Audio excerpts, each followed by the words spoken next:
advise you all at home to do the same. Oh, last 2 runs of the night. He's going to take it to the podium, but will he take the win? Look at this. Ladies and gentlemen, welcome to the final round of the Drift Masters Virtual Championship. It has been a roller coaster season with the best sim drifters in the world going head to head over multiple rounds on some crazy tracks. We've had togeys, we've had aircraft carriers, we've had circuits, and tonight will be no different as they all shoot for the biggest prize in the sim drifting world, a chance at competing in the real world at the final round of the Drift Masters European Championship, which has been announced in a stadium in Poland. Imagine sitting in your bedroom, you're playing on your Assetto Corsa simulator, you've been practicing, and all of a sudden you're in a stadium in the craziest location in the world for drifting, lining up in an 800 horsepower car to take on the biggest names in the game. That is what's on the line tonight. Calling the action will be myself, Dave Egan, and my good friend Ian Waddington. Ian, it's been a lot of fun this championship, but tonight the fun stops and the serious business begins. Yeah, Dave, it's been fun, as it always is. And tonight, well, I've been talking to the guys behind the scenes, and they've said that there is a few people in contention, but the top 4, the top 5 are in the show tonight, and they're looking strong.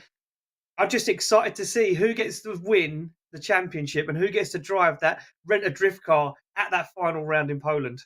Incredible stuff, and of course brought to you by RentADriftCar.com, the guys who are supporting this championship and providing the car and also providing a spare car to any of our Drift Masters European Championship drivers on the road this year. Calendar is now out. Go check out all the Drift Masters social channels and website to see where we will be this year, and that's in the real world, but the virtual world still is very, very hot at the moment, and we now know that tonight we will have a winner. Someone will stand above everybody else, over 120 drivers from over 40 countries. One guy will stand above everybody else as the king of the Drift Masters Virtual Championship 2022. He'll be looking forward to September when he will also get into a real car. But we have got a very challenging track. The qualification is over, and I can say that our highest current championship point contender did not qualify for the final round of the championship, meaning this championship is now blown wide open for the next couple of hours. Let's take a quick look at this crazy track. Now, this is a 3D scan of an actual mountain road in Finland that has now become our final destination for the championship. As you can see, sweeping corners, walls, dips. Judges saying that there is a lot of big curbs out there you do not want to hit. Big noting point on this, as you can see, clip 1 very fast into clip 2. The judges saying clip 2 very important on the decel, because if you decel too early for clip 2, you will be deducted. You want to be decelling just around about where the wall is and not too early there and having a big massive drag or going on too much angle.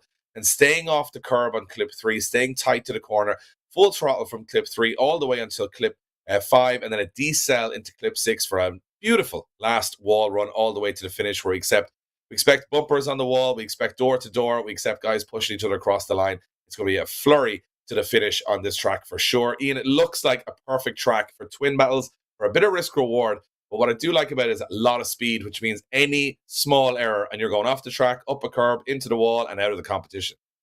Yeah, I mean, it's the perfect end because it looks simple, but it's very, very technical. And David Kalas, our real life judge, as well as our DMVC judge, was saying, you know, a couple mistakes, time that transition wrong, decel too quick, it could be all over in an instant. And like you say, the championship blowing open, so many guys fighting for it. Tonight could be the night that it could be all change.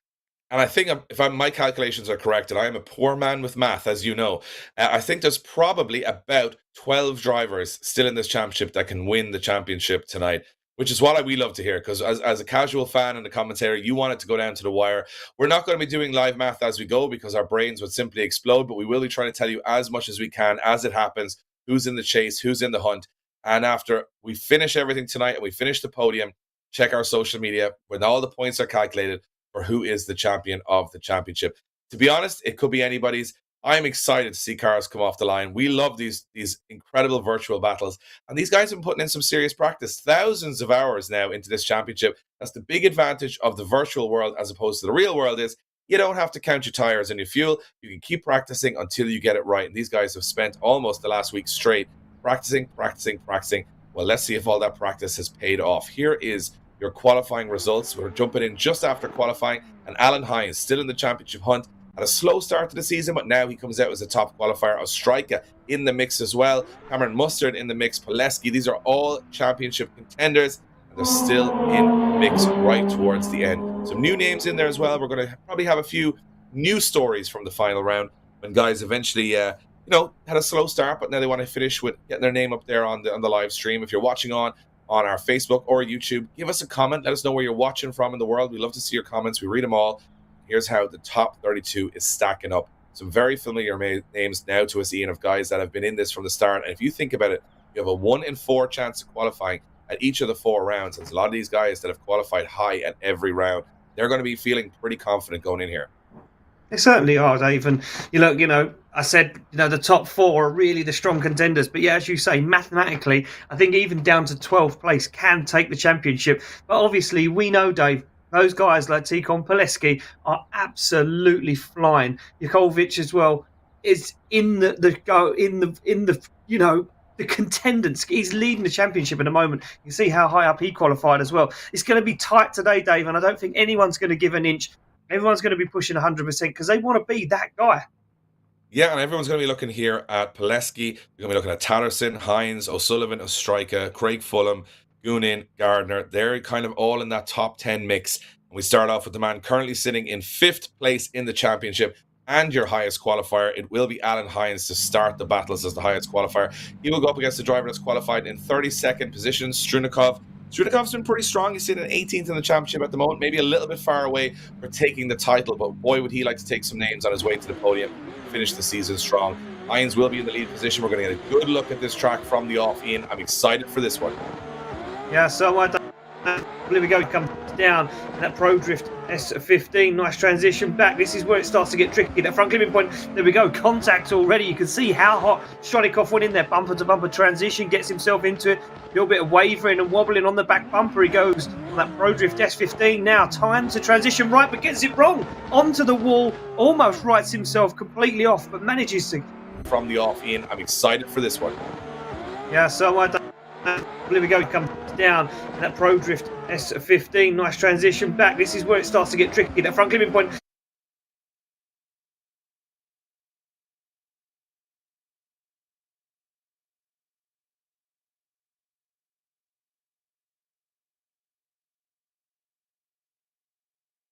On the car is broken, so are his chances of beating Alan Hines, because Alan Hines survived a bit of contact on the first corner and got through the rest of the run. That looks like a big disadvantage to Strunikov there. Hines looking in strong suit now to take the win here if he can keep his nose clean. Yeah, Hines just needs to keep his nose clean, like you say, Dave. Easier said, though, Dave, than done sometimes, and Alan Hines will be pushing 100%. He will not want to be pulled out of this one from an inactive chase. Here we go, Strunikov to lead out Alan Hines. It's only top 32 action, and already things are getting hot and heavy. Through the gears, they come down, smoking the tyres already on the back of that S13 as he flicks it in. Strunikov absolutely going for it, and you can see Alan Hines not messing around. I think Strunikov got caught in the smoke last time on this transition, so will Hines play it safe? He certainly does. Gets the transition timed perfectly on the rear wheel. Even he rubs the bumper, though. Oh, and a tag on the rear wheel of Strunikov. Was that Hines' fault? Well, it's just how it happened in a flurry there at the end of the run. I mean, this track holds no prisoners. You can see in the chase position, that first transition, very, very difficult. Hines doing a good job, though, backing away, knowing he has the advantage in, and then starting to reel in the driver ahead of him through the rest of the run. Now, watch Strunikov as they go back to the wall here. Comes in with big angle, gets it right, but he does tag the wall a little bit. I'm not sure what happens here. It looks like, Strunikov actually doesn't make contact with Hines. He just hits the wall a little too deep himself. And as far as I'm concerned right now, it looks like that could be a very confident win for Alan Hines, pushing him to the top 16 and, pushing himself closer to maybe getting that opportunity of driving in the final of the Drift Masters European Championship. He takes the win. Strunikov bows out. We'll hopefully see him back for more competition next year. But business as usual for Alan Hines, top qualifier and into the top 16. Next up, we have got the Polish driver Gronn going up against Muganov. And I'll tell you one thing, Muganov looks like, I think he's a new name for me. He's in that S15. Gronn, not a new name to us, looking very strong throughout the championship. He's been, he's been in a couple of tussles over the whole season. Hasn't had a perfect run along, but he'll be very, very happy if he can continue on his form. He's in 22nd in the championship at the moment. Can he finish up in the top 10? Well, we're about to find out. Oh, a little bit of false start there. Yeah.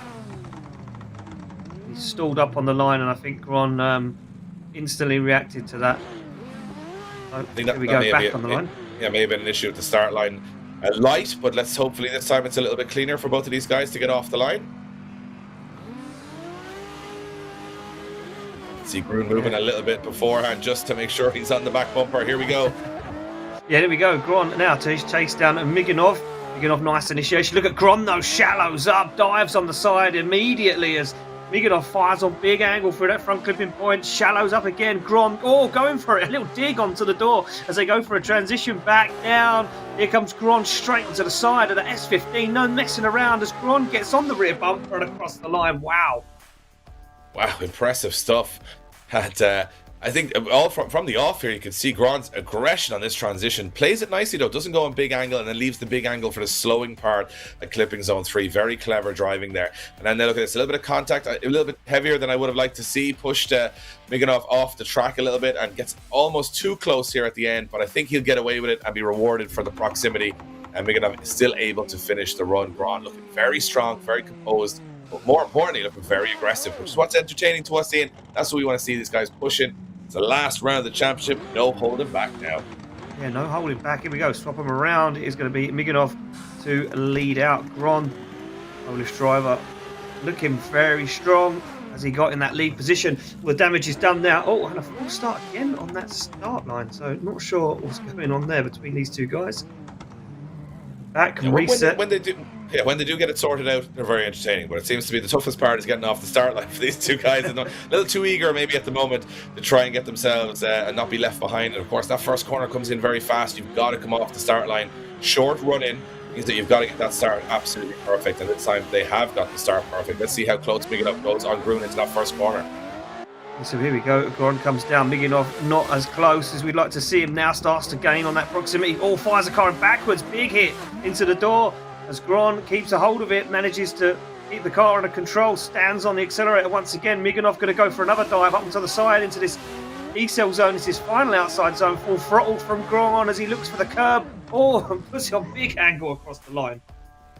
Well, we haven't had a run yet without a collision with a driver or the wall, so that's going to tell us the tale for the rest of the night. But you can see here, this decel zone, if you don't get it right, Muganov coming in with way too much pace. Gronn, slowing down on big angle. It's very tough for the chase car to judge the decel there. That's going to make it very difficult for all these drivers to be consistent. Muganov, I think, coming in a little too hot. Now, the judges will look at that and see, did Gronn start to decel a lot earlier than he should have? And the result will tell us exactly which way they're swinging. But from a first glance, it looks to me like Muganov might have been a little too aggressive there. With a disadvantage from the first run, maybe trying to push that a little bit too hard. We're going to get a little side by side, yeah. A little side by side just to have a look. And normally when we see these things, it's not as straightforward as we think. Let's look at Gronn here. Does he slow too much into that corner? And they're probably just, I would imagine the judges looking at the pace of the lead car in both runs to see if Gronn was a lot slower on angle in his section of the track, which then would lend itself to, he was decelling too much, which would put him at fault. But I'm not too sure which way the judges are going to go here. But we do know whichever way they go, it's probably going to be decided on whether Gronn was hit by a too aggressive chase driver or he slowed too much. That's pretty much which way it's going to swing. While we wait for that decision to come in, I want to thank RentADriftCar.com, VALINO tires, official tire of Driftmasters European Champion and Virtual Champion. Budmat, LIQUI.EU, title partner here. Of course, LIQUI.EU, bringing the technology out of the virtual world and into the real world with their incredible lineup of engine management systems, ST suspension, and Bimerg. So those guys helping us out here in the Virtual Championship, keeping the show on the road, of course, supporting the Driftmasters European Championship as well. Long discussion going on here, Ian, in many different countries from our judging team of what way to call this one. Yeah, not a clear-cut decision. I don't think, it's going to be an easy decision either way. Here we go, Dave. It's in, though. Well, it looks like it's going to be a one more time. So the obvious answer here is that it looks like Gronn penalized for slowing too much, but had the advantage from the first run. Balancing it out, meaning we go at it one more time. Messy battle, Ian, and I think this track is going to lend itself to a lot of thrills and spills as we go along. Yeah, I agree, Dave, and I don't think these guys are going to be able to get through this track without a few thrills and spills. Bumpers on the wall, a little bit of wavering, some contact in those decel zones. the problem is now, though, these guys have felt each other out. They know exactly what they're up against when it comes back to the one more time battle. And could we see a big accident this time? Know what they've got to do to make it through into that top 16. Yeah, but see, you can't hold back too much, because if you hold back too much, you're going to be, you're almost a sitting duck. But if you go too aggressive, I think it's all going to come down to that transition and decel zone and clipping zone 3. I think we're going to decide a lot of battles there. Both of these guys now have kind of felt out the pace of the other car. We should see a cleaner battle here. But then, what do I know? We could have carnage as well. Let's see what happens if we go one more time. Here we go. Muganov makes the run down. Gronn on the back bumper goes for that transition. Shallows up, transitions before. Oh, it's very shallow though from Gronn. Gets it wrong on that decel zone. Tries to keep that proximity or bumper to bumper. Caught both cars out there. A little waver.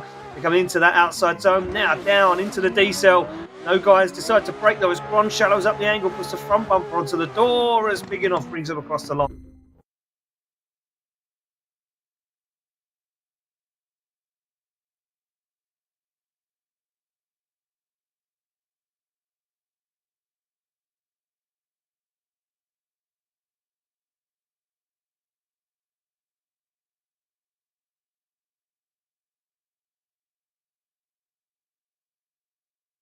Too close, a little bit of contact. So, yeah, not as strong as we've seen Gronn in previous rounds. So, let's see exactly what happens when we switch him around. I mean, this is a chance for Muganov to make a big upset here.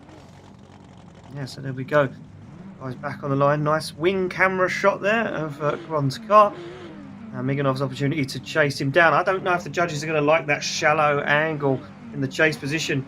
I would have liked to have seen the same proximity, but a similar angle. Here we go. See what Muganov has got as he now chases down Gronn into that first corner. Big initiation, big angle this time from Gronn. No lack of angle. Oh, almost backwards. Tries to upset Muganov as they come into that front clipping point onto it.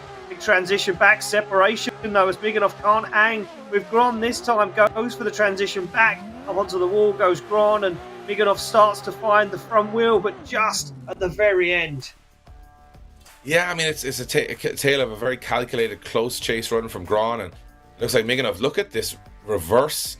I mean, he is over 90 degrees in the chase position, all four wheels locked up. Do the judges prefer that bit of risk reward? But he's definitely messier. Look, he's climbing over the curves to try and catch up everywhere else. He also hasn't a huge angle coming back towards the last corner because he has to try and make up the ground.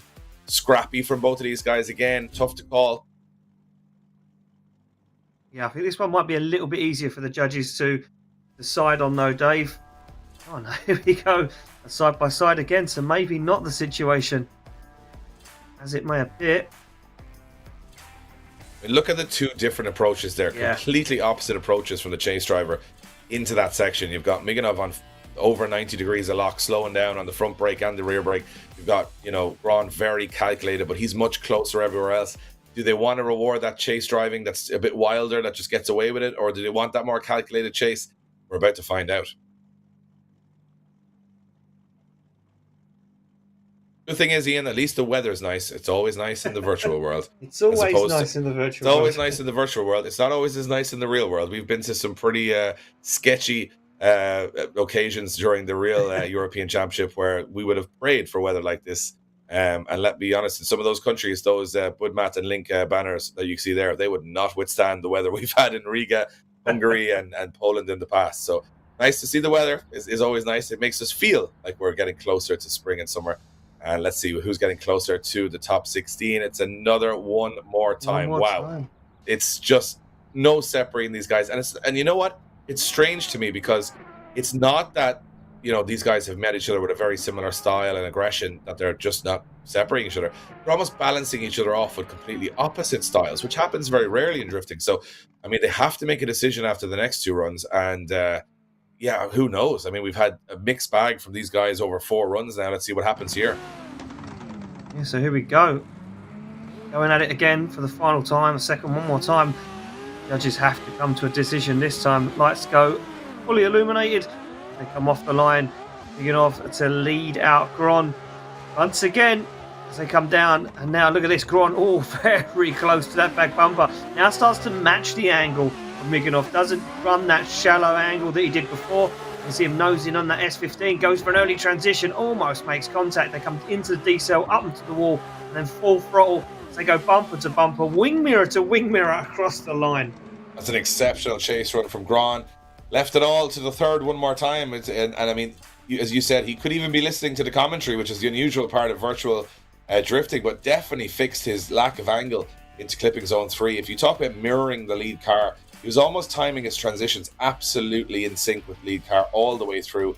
I'm not sure there's much more you could do. I think he's left his best to last here, and it's put a lot of pressure on Muganov now, who has to do something incredible to try and overturn this. Yeah, I mean, Gronn's asked the question to Muganov, what have you got, show us how good you are if you deserve to be in this championship. From what we've seen in the last couple of battles, there's been some contact. Muganov needs to just clean up that contact, make sure that he is on the door, matching that proximity, matching that angle we see in the first half of the battle. Here we go, off the line, Gronn, the lead out, Muganov now. This is for the final run of this battle of today. Big angle initiation. Look at this now. Muganov starts to shallow up the angle. Look at the speed, though, from Gronn. No holds barred as he fires that car across the circuit. You can see Muganov struggling to get there. Has to shallow up massively and cut the circuit to get back on the door, in the D-cell, up onto the full throttle zone. And Muganov is on the door. But wow, what a lead line from Gronn. A great lead run. I mean, I think it's all come apart here for Muganov at clipping zone 3. He goes in very late. Watch this. He loses ground. He comes in very hot. Has to go big angle again. But that big angle is actually slowing him, so he's cutting the corners to try and get back into this fight. It's not a bad chase run by any means, but when you lay it side by side with the flawless chase run of Gronn, I think this will be an easier decision for the judges. Thankfully, after 6 runs, we will finally separate these two guys, and I do think the decision will come in a lot quicker this time. So we wait to see who's going to go through to the top 16. Will Gronn continue his charge? Remember, he's inside the top 20 in the championship. Will he stay there? It looks like he absolutely will as he goes through to the top 16. Well deserved after a very, very tasty top 32 battling. Yeah, I mean, he was pushed to pillar and post on that battle, and he'll hope for an easier one in top 16. Gronn does make his way through competition into that top 16, and well deserved. Some incredible driving. Yeah, and look who's up next. It's our it's actually a bye run, as Patrick from the UK will get a bye run in his top 32. Must a driver drop out there? I'm going to try and check that out for you guys. But yeah, it looks like Kuczynski not making it to the line, having some technical issues. Yeah, so and I just want to correct that my previous statement. I was looking at the wrong bracket. So we do have the current championship leader in the fight already. So that was a mistake by me. It's getting complicated because there's so many people and names in the championship, but right now we have a bye run to take a breather and enjoy a giant Ferrari drifting a very, very fast course. Nice big angle being thrown in here as well. Having a bit of fun out there is Patrick, and he doesn't have trying to throw some shade. Why not? Yep, running on some wild angle and having some fun, Dave. That's what he's doing. Yeah, he's having some fun. He's not going to always have a battle where he has no opponent, but he will go through to that top 16 automatically. And Brandon Patrick, we just didn't have a showing from Kuczynski, which is surprising. When a lot of these guys can have, just like the real world, very different but very similar. They can have a lot of technical difficulties getting online and all that good stuff. So it looks like we will have Brandon Patrick moving through to our top 16. And as I mentioned before, we do have Vladislav Yakulovic in. He's a current championship leader. He will be in the next battle. So this is probably the most important battle of the top 32, is going to be Yakulovic, who is our current championship leader, and he is going up against Thatcher from the USA. So what a name Thatcher would make for himself, taking down the championship leader. But Yakulovic here has to get the job done, has to be flawless if he wants to get that opportunity. He certainly has, Dave. And look at this big opening already. Yakulovic, as he fires that S15 in left to right, and Thatcher struggling, no proximity whatsoever. As Yakulovic gets himself down the circuit through that D-cell zone, just a little slow down the handbrake there as he gets the rear bumper set up on the wall. And unfortunately for Thatcher, just not even in the fight. No, got left a little bit at the start. I mean, this track, the run-in is quite short, and it's quite momentum first clipping zone, and Thatcher just got it all wrong. Initiated late, sent himself on the wrong line. It was almost like he was a camera car in this battle. He wasn't really in the fight, and Yakulovic will be thankful. He's not always going to have it this easy, but I think he's pulled a huge advantage there. And another big moment in his championship run here to see if he can get through this top 32. He's still very much in the fight, and of course, every bracket he makes, he gets closer and closer to that final prize. So, Fancher for me, I mean, he's going to have to he can't really do much from the lead position except for putting a good run. And Yakulovic is going to be licking his lips here and saying, all I've got to do is keep my nose clean, get pretty close, and I'm going to the top 16. But easier said than done, and stranger things have happened, especially in the top 32 of the Drift Masters Virtual Championship. Yeah, they certainly have, Dave. Well, here we go. It is going to be Fancher to lead out Yakulovic. Come off the line, you can see Yakulovic eager to get this one done and dusted, get one in the bag, get himself into that top 16, and he's not messing around. He's going to go for it. He's going to go for the door, get the kill, and move himself forward. And you can see Fancher way on that wrong line, didn't extend out to the outside edge of the circuit. He's going to struggle now to evade Yakulovic, as Yakulovic is just playing with him, playing with the side of that PS13 as he gives him a little tap on the door, and across the line they go. Job done. Ooh. I mean, Yakulovic, I think, went further than I thought he would. He dived in very close here and got a little bit caught by Fancher's angle on that first corner, because you're not really supposed to be on too much angle there. You're supposed to keep the momentum up. Fancher struggling a little bit with the track. He's been stronger out of the rounds. Yakulovic, I think, though, doing enough, and especially here, you know, we didn't see much proximity from Fancher at all, and now we're seeing a lot from Yakulovic towards the end of the run. And even people like us who aren't super technically minded in drifting and like the entertainment value and have a limited amount of knowledge in, will probably easily predict that this is going to go to Yakulovic and put him to the top 16, and it does. Yeah, 100%, Dave. Yeah, I mean, drifting self-explanatory pretty much to a degree. If you're not on the door, especially in the DMVC, you're not going to move forward. Well, we are moving on to our next battle. We are, moving on to a small break, if I'm not mistaken. And we have got 4 drivers now into the top 16. Alan Hines will be going against Adam Gronn, and Brandon Patrick against Yakulovic. The championship fight still on. The final round of the Drift Masters Virtual Championship. We are back very shortly.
Ladies and gentlemen, welcome back to the final round of the 2022 Drift Masters Virtual Championship.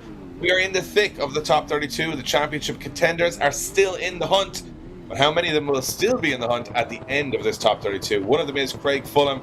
He goes up against the Irish driver Gard, and they are ready to set off from the line. It is going to be Cormac Gard going up against Craig Fulham. This epic top 32 encounter. Into the first corner, they go big angle from Craig Fulham. Oh, and Cormac Gard getting a little bit out of shape and straightening up in the chase position. That clipping zone 3 proving so difficult for the chase driver to get absolutely right. It looks like Craig Fulham from the USA has looked much stronger in that Mark 3 Supra as he comes across the line. He's been very impressive the whole way through this championship, Ian, and he stays that way. Newcomer Gard not able to hang on that clip 3. Yeah, Craig Fulham really has come alive. We see him last year at the DMVC, and this year he kind of really pulled it all out. He's become an incredible driver. Look at that line he's got, though, absolutely dialed. And I think, Cormac Gard was just, I think he stood back for a moment and said, what is going on here? As he come down into that inside clip 3, just couldn't get it right, carried way too much speed. The diesel just caught him out. Craig Fulham looking really strong. Yeah, I mean, the judges are going to talk about this big angle at clipping zone 3 from the lead car. I don't think there was any more angle left in the steering rack for Craig Fulham there, as he was at over 90 degrees.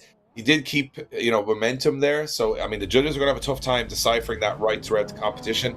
Chase car, it is tough. You can see Cormac got kind of caught between should I go on big angle or not, and he hesitated and he straightened up a little bit. So he's got to tidy that up now in the lead position. And Craig Fulham, while he's got the scent of blood in the water, he's got to go close here, and he could be heading towards the top 16 and one step closer to that championship fight. Okay, so here we go. Oh my God, fires in that S15. Craig Fulham gives him some room to manoeuvre, though. Now both guys start to pick up the pace. And look at this from Cormac Gard as he absolutely blisters away from Craig Fulham. Craig Fulham now starts to make some mistakes as he transitions back once again. Fulham not in it. Oh! And Cormac Gard takes himself out of the battle. Just as he was getting himself back in, he just took himself straight out. Because you're right, Craig Fulham was picking up some mistakes in the chase position there, starting to balance the battle a little bit. You can see Craig not super close here on the first half of the battle, cutting the track a little bit as well. Looked like he didn't have the pace, took a really weird line in the chase, and again, as Cormac put the power down, it looked like Craig couldn't catch him. And then just when we thought Cormac was looking pretty strong, all of a sudden he hits the wall and goes out of competition, and it was the judge's job for them. Wow, so not how we wanted to see the Irishman go out, but Craig Fulham will be taking a breath of fresh air there, Dave, and saying, well, that was close. I didn't think he was going to go in that hot and heavy. Wiping the sweat from the brow, as they say, Ian, just a little bit. Woo, I didn't drive very well, and for some reason I think I might win this and against the odds. So waiting for the judges to drop in here. You can see Cormac with that spin is going to be out of the competition. Craig Fulham from the USA goes into our top 16, and he's still in the championship fight, remember, ladies and gentlemen. So anything can and often does happen here. So I'm getting excited for that top 16, for that top 8. See what happens. It's going to be fun.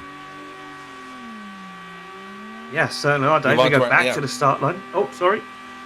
Yeah, no, sorry about that. Dominican Republic against Abramov. Abramov has been looking pretty strong in this championship, only towards the later stages. But he is still a driver I'd like to see do well here. And Garcia, oh, we've had a false start straight away. I was just about to say. Garcia, mixed results so far. Needs a good round maybe for the confidence. But Abramov at the moment sitting in 13th position in the championship. So, as I said, 120 drivers around. 32 of those qualify. 1 in 4 chance roughly for qualification over 4 rounds. It is very tough. So he's sitting in 13th. Impressive stuff from Abramov. But will Garcia spoil the party? Well, we're about to find out. And here we go, Abramov now to lead out Garcia. They come down. A big JZX looking strong on this track. Big angle dialed on. Oh, and Garcia gets it wrong. He's lost in the smoke. He's way on the wrong side of the track. He's going to have to try and make up some lost ground. But Abramov is absolutely up and gone. No diesel on the throttle the whole way through the outside zone as Garcia gets left behind. Yeah, I mean, Abramov, he's strong. He's been strong throughout the whole championship. And from the off there, Ian, it just looked like the pace difference was everything. Garcia not running as much pace in the car. And when you're not running pace in the car and you wash wide and you make some errors and you're desperately trying to get back into it, well, even the helicopter or the drone cam lost him for half the run, and that's not a good sign. So I would say we've got a massive advantage for Abramov here. And, well deserved. Yeah, well deserved. I mean, incredible lead run. Unfortunately, Garcia, like I say, just got himself lost up in smoke, just couldn't hang that decel down into that clip 3. Just being very, very difficult today for these drivers. They're back on the start line, ready to rock and roll. We wait for that start line light to fully illuminate, and there we go. They come. Abramov now chasing down Garcia. Big initiation in. You can see Abramov not messing around. Looks for the back bumper of that S13 as they dive in. Gets that front clipping point dialed. This time, though, does Garcia. He transitions back. That front clipping point hangs right to the outside edge of the circuit. Abramov playing the sensible game. Close, but not too close. No contact, no damage, no upset. I think that is Abramov in the top 16. I think, Abramov looks very professional is the right word there. He doesn't commit himself overly in that run, but it looked like he had at any time the ability to get close when he needed to. So he let the lead driver do his thing. And as you can see here, watch, it looks like he's out of the picture, and then boom, he's back up onto the door again, trying to, make that shortcut the track a little bit to get there. Not the strongest of chase runs, it must be said, but definitely a cleaner chase run than the other way around. So I'm not sure if I see this going any other way than for Abramov here. Yeah, I think I agree, Dave. I think that is Abramov going through.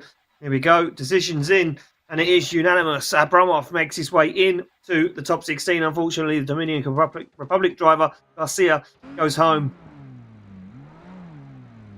Yeah, we move on to our fan favorite, or definitely Ian and my favorite driver on the grid.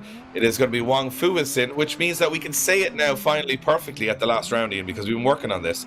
So he has had a phenomenal season, and he's going up against Goonan. These guys are Goonan sitting in 9th position in the championship right now, and Wong Fu sitting 17th. These guys have been strong all year. Let's see who finishes the stronger, as it will be Goonan to lead him in. Yeah, Goonan absolutely hot and heavy. Straight down. Look at Wong Fu though, onto the front wheel. He goes, no messing around. Transitions on the back bumper, leaves it late, avoids that front clipping point, and Wong Fu is not messing around now as he dives. Once again, looks front wheel. Goonan on an incredible lead. And look at Wong Fu, you couldn't miss him. I had to laugh. I was like, I definitely thought he was going to have a collision at clipping zone 3. I'm not sure how he got away with it, or what right he had to get away. But look how close he goes here to the front wheel. Manages to make it work. And this transition, he's sitting on the bumper on the transition. It's phenomenal chase driving from the Thai driver. And Goonan, look at Goonan. It goes in late into that wall. It's a perfect lead run as well. That's exactly what the judges will want to see. And it shows us that this track works really well when you get it right. It certainly does, Dave. I mean, that chase was incredible from the Thai driver. He makes his way down, back on the start line to lead them out. He even left a message for us, Dave, saying, if you can't say it right, you could just call me Tuna. Yeah, there you go. Something a little fishy about that. You know what? We've been going this far now. I think Wong Fu with Sinners, we don't even need a nickname, Ian. We've got to this stage now. We can say it. It's got a lot of syllables in there. We're getting there. Goonan, on the other hand, he has got to put on a good chase run here. I mean, it's a little close on actually, but he gets away with it. Unbelievable. Wow. What a initiation, what a transition. Look at this, Dave, as he goes for the back bumper. He's on the front wheel. Look at this from Goonan. He is not messing around. Wong Fu give him that perfect lead line. As Goonan does give him the room, then gives him a little push in the outside zone. Goonan, what was that? The first corner here was sensational. Watch this. How do they not, you just don't get away with that. I mean, he transitions a lot, exactly the same as the lead car, but by any right he should have made contact, and then he doesn't. I mean, I can't even understand how he's doing this without making contact and without putting the other driver on the wall. And even there, I thought he was going to make contact and spin the lead car, and he doesn't. I mean, that's got to be the riskiest chase run we've ever seen on this track, maybe even in all season. And I mean, I was just coming off the back of Wong Fu's unbelievable chase run. That's probably the best battle we've seen this year. That initiation, Dave, hands down, was possibly the most impressive thing I've seen on DMVC. That was incredible. And the comments on YouTube, Dave, are blowing up. Everyone at home enjoyed that as well. What a battle between these two guys. I can only assume that it's going one more time because, I mean, how do you split them, Dave? How do you separate these two guys? I think Goonan's had that little bit extra, panache, and I think the judges have agreed with me, Ian. And they've gone with Goonan. I mean, I think just for the risk on entry and clipping zone 3, the 2 high-risk entry or points of the track, he threw caution to the wind, and he had a 1 in probably 50 chance of being able to get away with it, and he did, so you've got to reward it. Anyway, we move along. We get to take a breath here because Poleski, who is very much in the championship hunt right now, thank God he has a bye run, because I don't think I could take too much more of that action. I'm going to need a breather here, but he is going to have a bye run here. Poleski currently sitting in 2nd position. He's 7 points behind Yakulovic, so he is one of the favourites here. And I mean, Yakulovic had to do a little bit of work. Poleski now gets a free chance to run the track and knows he's in the top 16. Good for him. Yeah, I mean, what an opportunity for him. Gets him to where he needs to be, and he'll take another run at the circuit without any pressure just to get himself into it, because no doubt he's been watching the battles unfolding in the rest of the top 32, and he'll know that these guys are not messing around. They want to win this. They know what the prize is, and they all want that prize.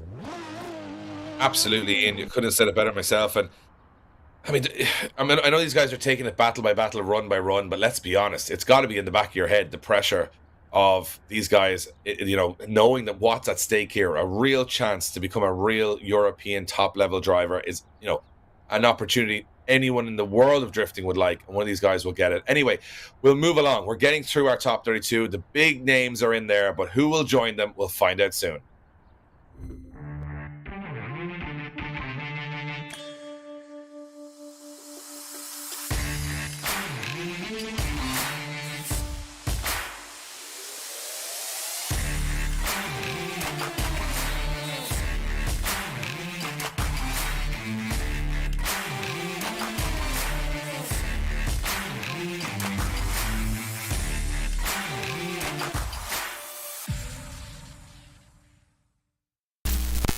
LIQUI.EU produce standalone engine management technology with a range of products that allow you to unleash the power of your engine. Renowned for quality, reliability and value, our easily installed ECUs come with numerous motorsport and engine protection features, giving complete control of your engine's power and performance. Plus, our tech support team are available 24 hours a day to help you create the perfect solution for your engine setup. To see our full range of products and for more information, visit LIQUI.com.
Welcome back, ladies and gentlemen, to the final round of the Drift Masters Virtual Championship. Things are heating up here in the top 32 as we move to the second half of the bracket. It's going to be Cameron Mustard taking on Andrei Sepka. In our first battle, it will be Great Britain against Brazil, and another heavyweight battle to kick us off as we've come back from the break, and we've had some crazy battles so far. Will this live up to the hype? Well, I guess it will do, Dave, with those initiations straight away. Mustard fires in, and Sepka's done exactly what Garcia did in a battle not too long ago. Over-rotated, carried too much speed into that third clipping point, and now look, out of the show, out of the battle completely as he fires in on shallow angle, but he is nowhere close to Mustard as he crosses the line. Wow. I mean, Mustard, that Scottish flag on the roof, he's got that brave heart to go in at that speed. And I will say one thing, his transition here is lovely. You can see Sepka just trying to play catch up. It was never going to work. He's accelerating into a deceleration zone, and even if you're behind, it doesn't make the corner any less sharp, so he's going to obviously end up in trouble there. Maybe a little bit of lack of experience there from the Brazilian, probably throwing a bit too much on the line. He's probably thrown himself out of that half of the battle, and for Mustard at this point now, it's just a clean run here is going to get him into that top 16, and I'm sure he's got someone in his ear or he's watching that replay knowing that's the case. Yeah, exactly that, Dave. He would have been watching the replay and talking to the rest of the guys in the server saying, what do I need to do? And Sepka now really needs to just try and throw down the best lead line he can. Mustard, hungry for this one, already creeping, ready for the light to fully illuminate. Sepka comes off the line. Mustard can feel top 16 in his hands. And look at this, goes for it as Mustard fires in onto that S15. They come down. Oh, a little bit of separation. Mustard gets himself back into it. Sepka now on that perfect lead line goes wide. Almost too wide for that front clipping point as he lines himself up for his decel on the third. The final outside wall run, gets into it, but Mustard is there right onto the side. Onto the rear wheel he goes and across the line. Mustard looking stronger than ever. Absolutely, he's been looking very strong in the last couple of rounds. And you know what, Ian? Almost doing too much in that battle. He had a huge advantage. Watch this, though, he adapts. It's a late throw of angle from Sepka that slows Mustard down. He does well with dealing with it. He left himself a little bit of space to figure that out. I think that's going to be very important for these drivers as we move through the competition, that they don't overcommit at that point, meaning that if anything that the lead car does is a little bit wavy, that they're caught up in a big collision. And very clever driving there. I think Mustard's going to take this one easy and go to that top 16, unless I've been watching the wrong battle, but I would assume that's the way the judges are going to go, and it is going to be the Scottish driver Mustard going through to the top 16. Not a bad showing from Sepka, just made one error, and one error is enough at this stage because, let's be honest, these guys are that good. We move on to our next battle. It's going to be Alexander Jagar taking on Robert Kuczynski. Kuczynski, a driver and Jagar drivers we've been watching right throughout the competition. And you know what? I would say evenly matched here, Ian, as we go into this battle, but only one could go through to the top 16. Who's going to hold their nerve? There we go. Look at this. Tyres smoking already as they fire in the outside zone. Nice transition back. Wow, big speed and angle from both of these guys. Jagar trying to gain some proximity, looking for the side of that 370Z. Kuczynski now as they come down, shallow up the angle into this little decel. Oh! And how did he hold on to that as Kuczynski hangs on? Jagar almost takes them both off the circuit. It was a big move. As we look at it back on the replay here, as you can see, Kuczynski coming in hot. Jagar coming in a little bit late, though, not making a big move there. He's kind of dragging his heels a little bit. As we get to the center section, of course, he starts to make that move. As you said, Ian, it all comes down to this last corner as Jagar throws it in. I mean, he hits him, and it's a kind of a hold on and see if we both get there kind of moment. But it is a mistake from Jagar, and yeah, he just pushed a little too hard there. That's all it was. It's tough, though. It's tough when you get to that last corner, and you're trying to put in as much aggression. You want to leave that exclamation point for the judges. I mean, it's the last thing they remember from the run is the last corner, and he thought he could try and claw himself back into it, but unfortunately he did not, and he actually made collision. So it's going to be Kuczynski now in the lead position, the chase position, Jagar in the lead. Let's see if Kuczynski can be a little bit closer and a little bit tighter. So here we go. Past the start line, they go down, tyre smoking, big aggression already from Kuczynski. Jagar fires on the big angle. Oh, that was a brave transition across the circuit. Kuczynski looks for the side and the rear wheel. That's 13 as Jagar gets himself into it. Looks for the final decel, holds it out forever on that transition. That just opens the door for Kuczynski to get that 370Z parked up on the side. Nice performance from Kuczynski there. I mean, It's what we want to see. You can see a lot of smoke coming off the start line for both these drivers, getting those wheels burning pretty quickly, and it's here where there's much more proximity from Kuczynski. He's had to back out a little bit on the inside, but it's these transitions, gets up close onto the door, wheel on the door, just here, just makes it work right. Doesn't overcommit into that last corner, puts the exclamation point on. That's going to be very difficult for the judges to swing any other way than with the Polish driver here. Yeah, so wait for that decision to drop in. Both guys patiently waiting on that track. There we go. Decision is in, and it will be, unanimous. Dave Kuczynski gets the win and advances through into the top 16. Jagar just not being able to do enough. No, I think it was just that overcommitting into that last corner in the chase position, lost the ground in the centre, and not enough. Now, here's a big one. Tatterson, last year's champion. He's now up against the ropes. He's starting to trail a little bit from the guys in front of him. And what he's going to want to do here is state the claim straight away. He's up against Kolkov from the Ukraine, and here we go. It's going to be Kolkov in the Ferrari. It's going to be Tatterson in that S50. Tatterson putting the gap already. Yeah, putting the gap already, though. And here comes Kolkov. Oh, onto the door he goes. How did he save that? Almost took both the guys out as Tatterson gets himself dialed and set back up again. Looks for the transition. Kolkov is hungry for this one as he looks for the side of that ProDrift S15. Little waver and a wobble, but he's right back onto the side and on the rear bumper. Well, an amazing fact here is that Tatterson currently within striking distance. He's in third position in the championship, last year's champion, and he didn't qualify for one of the 4 rounds. So it goes to show how well he did at the other 3, and we're seeing a little bit of that in this battle. You see Kolkov doing a good job. I mean, these big GT Ferraris have a lot of grip. They're very wound up. They have a lot of pace, but they aren't the easiest car to transition very quickly. And you can see him just, in some ways, just having a little bit of wobble. Yeah, just it looks difficult to drive, Dave, compared to the S-bodies and the other usual cars we see on the DMEC grid. But right now you can see it looks cool though, Dave. I wouldn't mind spinning it myself. Yeah, but even cooler than it is the message on it, Ian. Of course, our hearts and thoughts go out to those in the Ukraine at the moment, and Kolkov trying to bring a little smile to a poor situation by supporting his country and hopefully having some success here in the DMVC. It's one of those things where I think it would be a nice night to see him get some good results here. But he's up against Tatterson, and these guys are all sterling competitors, and they leave it all on the track. And I think Tatterson is going to go for the kill here pretty quickly. Yeah, I think you're right, Dave. If they can ever get off the start line, of course. It's almost like a ballet. There's cars coming in forward and back and turning around and U-turning. But let's hope this time we can get both of these drivers off the start line and see if we can get into that first corner. I think Tatterson's creeping here because he wants to get close right from the off.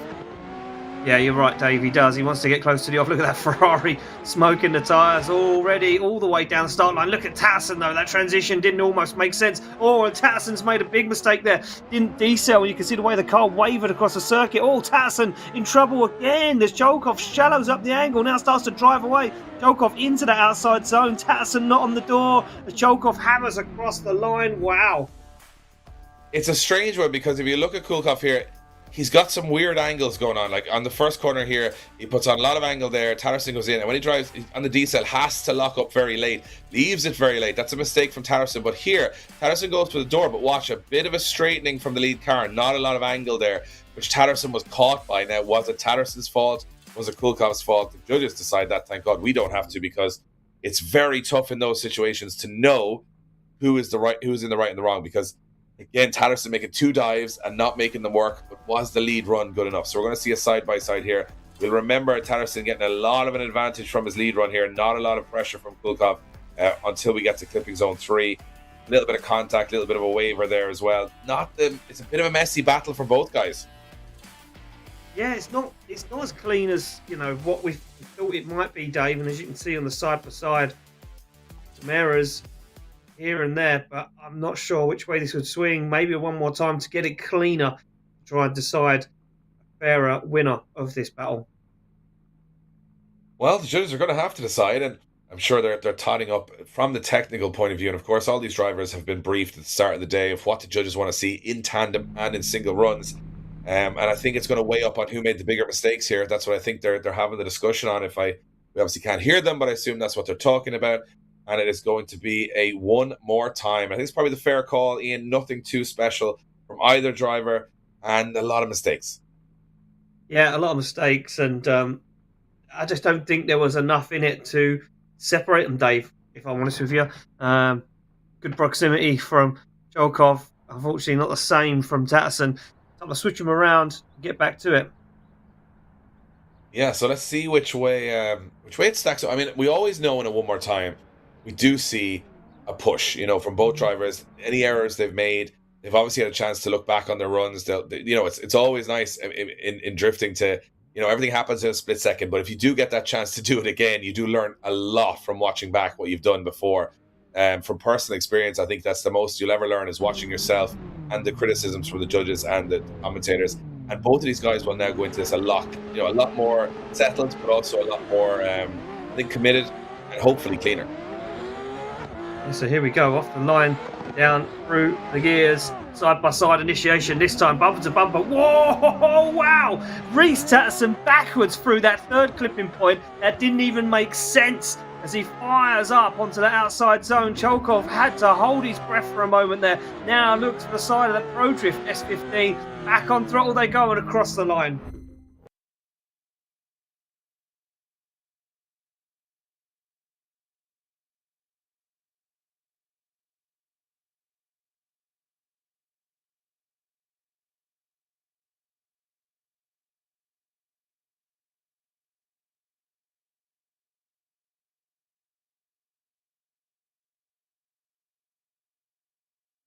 He got away with it. It was a clean run, much cleaner run from both of these drivers. And now the ball very much in Kulkov's court here to see if he can do something special from his chase run. Or from his lead run. Exactly. His lead run, yeah. I mean, what could he do though, Dave? We all know in the lead run you're not as strong. You can only do that 99-point lead run or that 100-point lead run. We know that if you do that, you open the door and Tatterson will be straight in there. This one is for a spot in the top 6. Chance at the championship. Nice initiation. Oh, Tatterson goes for it straight away. Onto the side he goes. Big angle gets thrown on from Kolkov. Little waver from Tatterson as he waits for Kolkov to transition back in to the outside zone. This one means the world to Tatterson, and Tatterson's thrown it away. I think he's thrown it away. I think it's gone in too hot. I think Tatterson's gone in too hot and hit the lead car. I'd like to see it again. It didn't look to me like Kolkov slowed down too dramatically there. Are we seeing a Tatterson putting himself out of the championship? And we won't have a defense of the championship from Tatterson. If he goes out now, that will be the end of his run, and he will be a single-time champion, even though it looked quite strong. Yeah, he's come in very, very weird angle there. He's transitioned too early, and he's coming in too hot. It looked like, to me, pretty cut and dry that he just didn't have the right approach to that last corner. Has it been shook a little bit? That's what I'm thinking. And Tatterson would go out of competition, but also out of the championship race. And this is just in the top 32. Drama already. You can see definitely taking some contact there. That's an expensive real world windscreen there. But thankfully in the virtual world, he's a couple of buttons away from fixing that. And let's see which way the judges go. And there it is. It's going to be a win for the Ukrainian. Kulkov, he goes through to the top 16. And yeah, I think I'm in agreement there, Ian. It just goes to show even the best can make mistakes at this level. Yeah, I mean, there we go, Dave. Your current and defending champion now out of the championship. There is nothing more he can do now to move forward.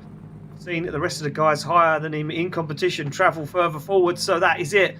For Tatterson, we go back to the line. It will be Cybolka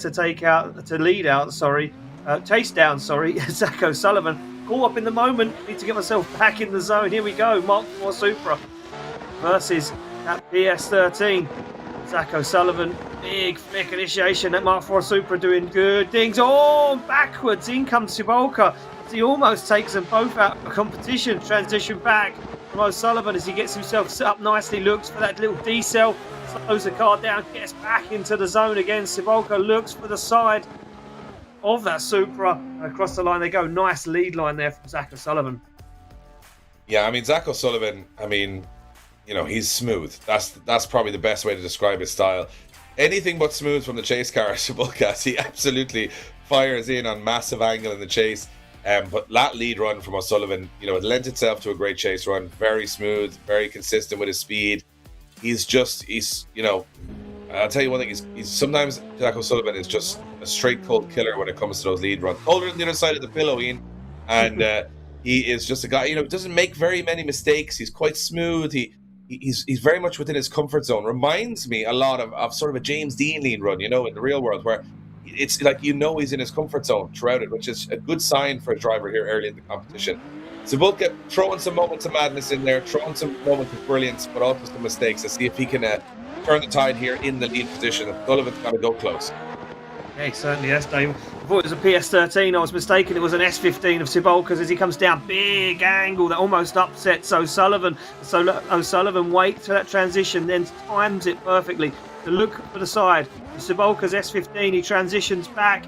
They both wander. Oh, and Cybolka gets himself into the wall. A really strange mistake there. Yeah, I mean, he sort of judged it for himself at the end there, because he went into the wall, which is going to be a 0. Up until then, it was a good lead run from Cybolka, looking pretty strong. O'Sullivan, while he was, I mentioned before, smooth, he wasn't overly aggressive. He kind of, you know, was playing with the lead car a little bit. But then here, Cybolka goes in very late into the wall, hits it, and I mean, drives the rest of the course, eliminating himself from the competition. And the judges take a sigh of relief, because they don't have to make another very, very difficult decision. So I think it's going to be a very easy win here for O'Sullivan. Another driver that, as far as I can tell, has been, you know, a star of this championship. Very, very consistent, very nice to watch. Hasn't really pushed too far at the very, very end, but I think that's a very, very solid win for him, and into the top 16 he goes. Yes, so we have got Zach O'Sullivan going into the top 16. A couple more top 32 battles to go before we get to the final 16 drivers in this championship. Who's going to win the championship? We're going to find out tonight. Don't go anywhere. We're back after this.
Welcome back, ladies and gentlemen, to the final round of the Drift Masters Virtual Championship for 2022. You join us in a very, very hot and crashy sort of top 32 where we're getting through it, but the championship contenders are still there, but we've had some upsets. We now have a little bit of a breather because we have a bye run for Andreev from Lithuania. He is going to have a bye run into his top 16 battle. It looks like we will not have... who are we missing? Who are we missing, Dave? Let's take a look at Matthias that. Nordegen. He has not made it to the line, so he's out of competition. Not sure what's happened there. And I always have this issue. I have this amazing thought in my head, Ian, that someone's in the final of the Drift Masters Virtual Championship, and their little sister turns on Netflix, and it just cuts off their internet, and they're out of the competition. Real world problems. But Andreev goes through to the top 16. Can you imagine, if you get to the final of the championship and I know there's a blackout? Can you imagine if there's two iPads? I've literally just briefed my whole family in that break not to use anything on the internet because there is an important battle going on tonight, and it is for the champion of the DMVC. Here we go, back on the line, Dave. It's going to be Gardner to take on Gauskas. It will be Gauskas in the BMW M2. Yeah, he will go up against Gardner. We've seen Gardner in this Infinity right throughout the competition. He's been very strong. Let's see if he can continue that run. New driver to us, this Gauskas, but he's qualified out of 32 drivers. He qualified 10th out of 120 drivers, so he definitely means business on this track. Oh, very close from Gardner as they push to the last corner. A little bit of contact between both guys, but they keep it on track. Gardner stating his intentions. Nice and aggressive. That's what we want to see. Yeah, Gardner bringing the heat. What a run from this American driver. Incredible stuff. Nice initiation. Look at this, the way he stays in it all the way to the outside zone. This gives him enough room to maneuver close proximity, but not too close. He knows the threats and the danger of, making contact, and then goes for it. Makes contact in that final outside zone. Really stamps his authority on that chase run. Nice stuff. The only thing is, though, if you hit a car, if you're on the right angle in that last corner, you can do a little bit of rubbing there, and it's not the end of the world. Because both drivers are on similar angle, it's more rubbing than it is crashing. But anywhere else on this track you make contact, it is absolute lights out. So Gauskas, he will now take the chase position. Gardner in the lead. Gardner's got a fast car here. Gauskas has not had any battle action in the Drift Masters Virtual Championship this year. Let's hope he can stay with him as they head towards that first corner. Yes, here we go. The line they go. Flames popping out the side skirt of that BMW. Flames of intent, flames of business. Here we go. Oh, Gardner, wow, hot and heavy straight out of the gate. No messing around, onto the wall, down into that first front clipping point. Looking rock steady as Gauskas now starts to make the move, starts to look for the rear bumper of this Infinity. They transition back once again, goes for the dive up into the door. Nice chase so far, but an incredible lead from Gardner. You know what? Very, very tough battle between both these guys. Very impressed with the debut of the Lithuanian driver, Gauskas. Very, very good. Just plays a little catch up here. A little shallow on angle for me into that clipping zone 3. Over the 2 runs, I feel that might be enough. I think Gardner had much better angle in the chase. He was a little bit closer throughout the whole run. But a very solid display for Gauskas. I just think Gardner had that little bit more edge, that little bit more bite. And for me, I think this will be another successful battle for Gardner. And you know what? From my perspective, I think that... he's another guy that's a big contender, but now the judges looking at side-by-sides means that I might be completely wrong. I thought that one was wrapped up, but it might not be. Yeah, I mean, trying to pinpoint some things here, Dave, that really stood out for me, and there was a few little wobbles here and there from Gardner. Incredible lead, but in the chase, yeah, that contact, I don't know, Dave. It wasn't as clinical. Gauskas really laid it down and had good proximity without making that contact. I think it could go... go the way of the Lithuanian, Dave. Yeah, now that I look at the replay, and I take your points on board, and I don't often, but on this particular time, I think watching back, I think we were concentrating a little bit on the great lead run of Gardner, and maybe I was taking my eyes off the game a little bit on the chase run, but it was a very nice chase run. So, but it is going to be the original decision. It's going to be Gardner going through, and as I said, Ian, I don't often like to say it, but I was right. I think Gardner, and of course, by me being right, also alluded to you being wrong. So that's what we're just going to put that out there. Anyway, we move it along. we neither of us are strong at knowing what results are going to come out of this. Let's believe it, ladies and gentlemen. But we're moving on to our next battle, and it's going to be a very interesting one as we see Yasir Sad, who's been brilliant in this championship for us so far, going against Warren Greener. Warren Greener and Sad were both featured in the last event. Both Sad doing a little bit better, and Warren looking like he wants to get a little bit more revenge here. See what happens as they throw into that first corner, nice and close on the chase from Greener. He now dials in that angle very close here. Nice onto the rear quarter panel of that S14. As they transition back, Yasir Sad always solid on the lead run, looking good here. It slowed down to a lot, big angle from Yasir Sad. I think it wobbled Greener there. Nothing spectacular from Greener in the second half of the course.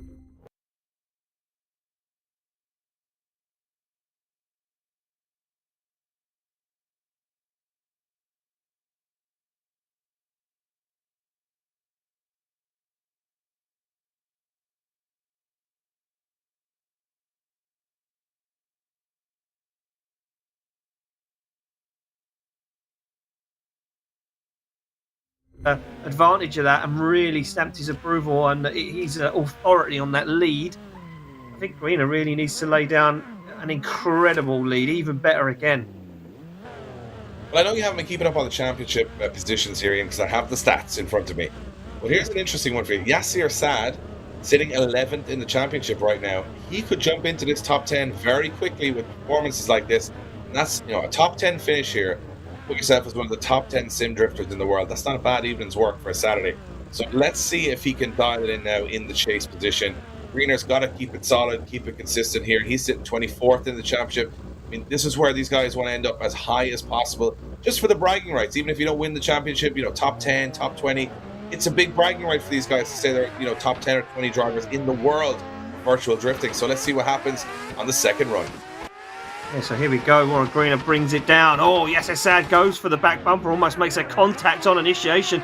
Nicely done. Greener fires in the angle, holds it. It's brave, and Yasir Sad has to back out of it. Get through that front clipping point, shallows up the angle. Now down onto the wall they come, up onto the wall, and Yasir Sad is planted on the side of the Irishman's S14. Wow. I want to watch the replay of this, Ian. I think Sad has a mistake on clipping zone 3. I think he has to handbrake. I think he's going to make contact. Just watch this on clipping zone 3. A really good run from both of these guys as they go in. It's a little bit far for me to analyze here now, but you can see Yasir Sad just around about here, just making a little bit of an error. I don't know. From there, he was very strong, but it looked to me like he initiated. He was going to make contact, had to go back on the handbrake again, lost a little bit of ground. But in fairness, the rest of the run was flawless. I love the little rub across the finish line. Let's see which way the judges call this one. It's another tough one. Two very good competitors and very good drives. It's going to get really, really tricky for the judges to separate guys at this level later in the competition.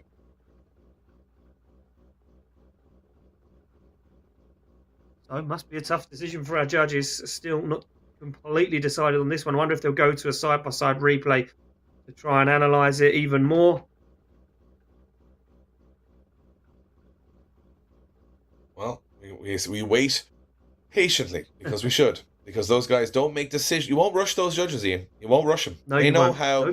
how difficult it is to get it right on this track, but they also know how much it means to each and every driver. There's no throwaway decisions here. They are discussing every single technical detail here because they take it just as serious as the real world counterparts. So it means so much to these guys. Their final position in the championship, how well they do, can they get a podium tonight, can they get in the championship hunt?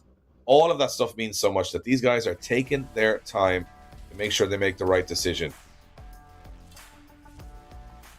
Yep, it looks like they're looking at a side-by-side replay, Dave. And it was, unfortunately, we just missed out on that bit that you were saying about on that chase from Yasir Sad. There's a false start from our drone pilot, I think, Ian, is what happened there. Caught sleeping on the line, Dave. Yeah, well, he's been doing a lot of flying around, to be fair. I mean, the good thing about this drone is it doesn't need batteries. It won't hit a tree and fall out of the sky like all of the drones I've had. But on that particular occasion, we just missed that inside clip with Yasir Sad in the chase. So we're going to... those judges are having a look at a couple of alternate angles. Remember, those judges can see quite a few. And yeah, love the... I'm always going to be a big high five to a fellow Irishman there. As Greener waits patiently. What are they thinking now on the line? How long is this decision going on? What are they discussing? It's a nervy moment for these guys. I just can't believe the detail in these cars, Dave. They look incredible. My real life cars looked half as good as these guys can make them up in the virtual world. I would be very, very happy. Although, to be fair, when it comes to Stancy, fitment setup on these, they don't have speed bumps to contend with. And it looks like we have a split decision, and the split decision is going to go the way of Yasir Sad from Saudi Arabia, getting the call over Greener and going through to the top 16. He's having great form at the moment towards the end of this championship. And we move on to our next battle. It is going to be Anton Kolon against Darius Ostrycha. Ostrycha, we're used to seeing him up in the mix at the top end of the championship. Kolon is a new driver to us. Let's see how these guys get on.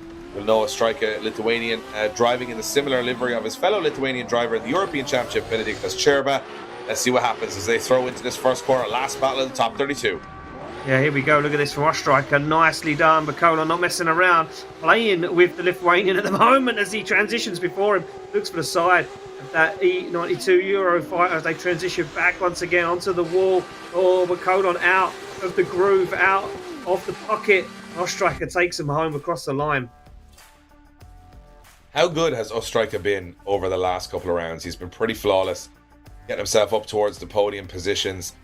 And I'm watching Kolon here. I mean, from my perspective, he looks okay. Nothing spectacular, but as you said, Ian, it all comes down to this last corner. Can you get in the pocket? He misses a little bit of an opportunity and he comes on the inside of the track. That's not where you want to be there. He's got to back off, which means he's got to slow the front of that car down so much to not overtake the lead car, meaning he's looking a little awkward, looking a little jerky there, a little weeble wobble, and I think that's going to hurt his score. Got a cool steering wheel though, so it's got good points from me. I mean, look at this, Dave. You can even see the digital dash. I mean, what? It's amazing. Like, I mean, I'm just thinking there going, that is a nice steering wheel. Going, that is, whatever bit design the outside of the car, you might have like a 1 in 20 chance someone's even going to put a camera in the car, and you still have all the details. Crazy. Well, here we go. Lights light up. Last battle of top 32. Tyres smoking on the back of that custom 15 from Kolon as he fires in. Nice. Ostrycha though. Hungry. Oh, and he makes a mistake. Noses that E92 BMW onto the door. He's made another mistake. He's shaken, Dave. Is this Ostrycha on the ropes? Is this the first time we've seen the Chikinyava? More contact as he hits him again. And Ostrycha, I think that's it, Dave. I think we've seen the man finally break. I shouldn't really have talked about how consistent he was on the first run, because that was a bag of spanners, as we'd say here in Ireland. It's just awkward. He pushes the lead car off the track, and then the lead car gets back on, and he hits him again. He goes back for the last wall. He hits him again. Oh, I mean, the lead car is on throttle there. I mean, it can't be a severe slowing unless there's something out. But Darius Ostrycha, sitting 7th in the championship, a man that could have won the championship tonight, has he pushed too far and knocked himself out of the competition here in the top 32? I think potentially yes, Dave. I think that is going to be the situation. There was just too much contact. And there was contact there in places where there was expected a decel, and especially into that last final outside zone. There was big contact on the side. Here we go. Decision's in. Well, there you have it. It is going to be the obvious decision going to Gronn from the USA. I think it's the right call, Ian. I mean, at some point, contact turns into just crashing into your opponent, and that's very much what that was. So, yeah, we get to the end of the top 32. Big exit from the competition from the 7th place in the championship driver, Darius Ostrycha. Well, if that's a sign of things to come, you don't want to go anywhere. Things are heating up. We're going to the top 16 next, but first, we're back after this.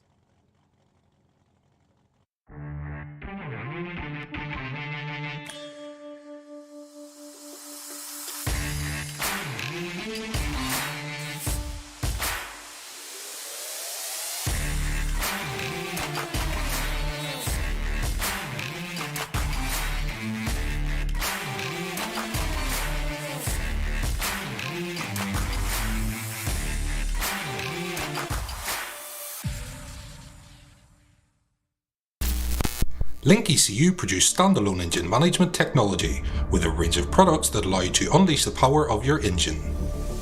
Renowned for quality, reliability and value, our easily installed ECUs come with numerous motorsport and engine protection features, giving complete control of your engine's power and performance. Plus, our tech support team are available 24 hours a day to help you create the perfect solution for your engine setup. To see our full range of products and for more information, visit LIQUI.EU.com.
All right, guys, we are heating up here at the final round of the Drift Masters Virtual Championship. We're into the top 16, which means we are getting closer to finding a winner of the championship. Now, it's very close at the top. We've got Yakulovic. He's out in the front at the moment. He's still in the competition. Poleski's still in the competition. Reese Tatterson in third place in the championship. He is out of competition. But the thing is, first place 100 points, second place 80, third and fourth 64 points. I mean, these guys are going to have to get to that podium, Ian. And from where I'm sitting right now, it is very, very close. If you watch this, there is just 7 points between the top two drivers right now, and they're both on the same side of the bracket, which means that between those two guys, there is going to be a big points difference at the end of this, depending, or there might be no points difference if they both get eliminated early. But if they get all the way, they're going to face each other, which means those 7 points are going to be on the line. That's a potential.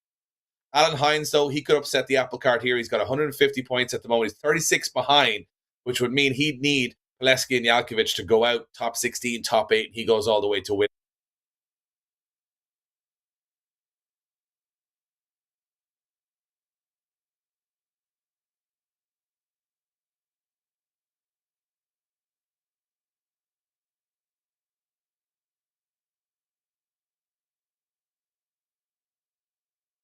So I think it's going to come down to Yakulovic, Poleski.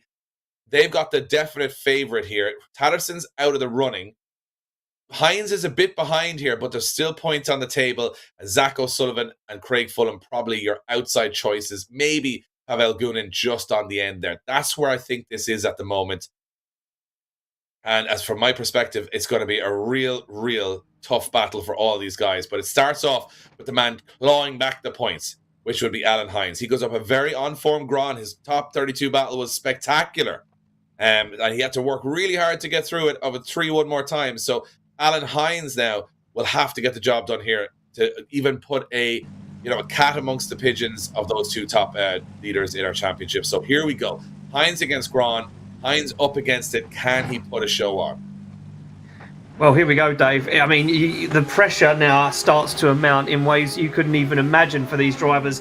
They might be at home, but the pressure's still real. They're ready to rock and roll. It will be Alan Hines to lead out Gronn. Gronn goes for the bumper already. Oh, a big wobble from Gronn as he shallows up the angle massively. Does he even stay drifting? He does. Alan Hines dials on the angle once again. Gronn goes for the door. That was a big mistake from Gronn in the centre of the circuit. He goes for another dive up onto the side as Alan Hines sticks back bumper to wall, brings him across the line. That's half the job done for Alan Hines. A big mistake from Gronn. He's sort of straightened up, and we saw shades of that in his top 32 battles. Comes in very shallow here, and watch this, just misses the inner clipping point in sort of in no man's land there, getting back into the fight. Now, we spoke about it off air, and I think there's probably more on the line here in the virtual championship than there is in the real championship. I know the real championship is a different kettle of fish, but the difference that it makes to your life, whether you're first or third in the Drift Masters European Championship as opposed to first and third in this, you come first, changes your life. You're getting a real car. RentADriftCar.com and LIQUI.EU and all those guys are giving you a car to go take on the best in the real world. Come third, you get nothing. If you think about the real world, first and third is still pretty good. So, the pressure starting to mount on these drivers now. It certainly is, Dave, and I think that's getting to Gronn right now. Gronn knows what is on the line, and he knows Alan Hines has got countless hours behind the wheel of the sim as Alan Hines starts to put that in to work right now as he transitions before Gronn. Down they come, looking for the back bumper. He wobbles. Alan Hines hungry as he fires it. Back bumper to wall. Gronn looks strong out front, but there is Alan Hines glued to the door. Whew. Impressive stuff. I think Alan Hines, he did enough in that battle, but he commits there for me, probably overcommits in that transition, but he gets away with it. And I suppose if you get away with it, you can't criticize them, but he pushes very hard for a man that's got a big advantage and leaving me thinking he's very comfortable and very confident on this track. I can't see it going any other way than him getting the win here and going to the top 8. But let's be honest here, Ian, he's looking very strong going into that top 8. Even though there's mistakes from the driver he's against in his chase run, he looks picture perfect. So we'll wait for the judges' scores to drop in. I think this will be an obvious decision, but he's not going to be an easy competitor for either of whoever comes out of the next couple of battles if they are going for that championship. Yeah, I mean, Alan Hines does look rock steady at the moment. And, he gloats about the fact of how many hours he's got behind the wheel of a sim. Could this be all to fruition? There we go. He wins, takes the win, moves forward to the Great Eight. We say goodbye to Poland's Gronn. Unfortunately, out of competition, Alan Hines looks like a strong contender, Dave, but another big one on the line. Yeah, this is the one. The championship leader, Yakulovic, goes up against Patrick from UK. If Patrick is to win this and he takes down Yakulovic, it blows the whole game wide open. So let's see what happens. Brandon Patrick, with the championship results in his hands here, and he's going for it. He certainly is, Dave. Oh, he goes for it in a big way. Backs that Ferrari onto the rear wheel of the S15. Yakulovic looks rock steady, though. Holds on to it. Cool, calm and collected as they come through the centre of the circuit down.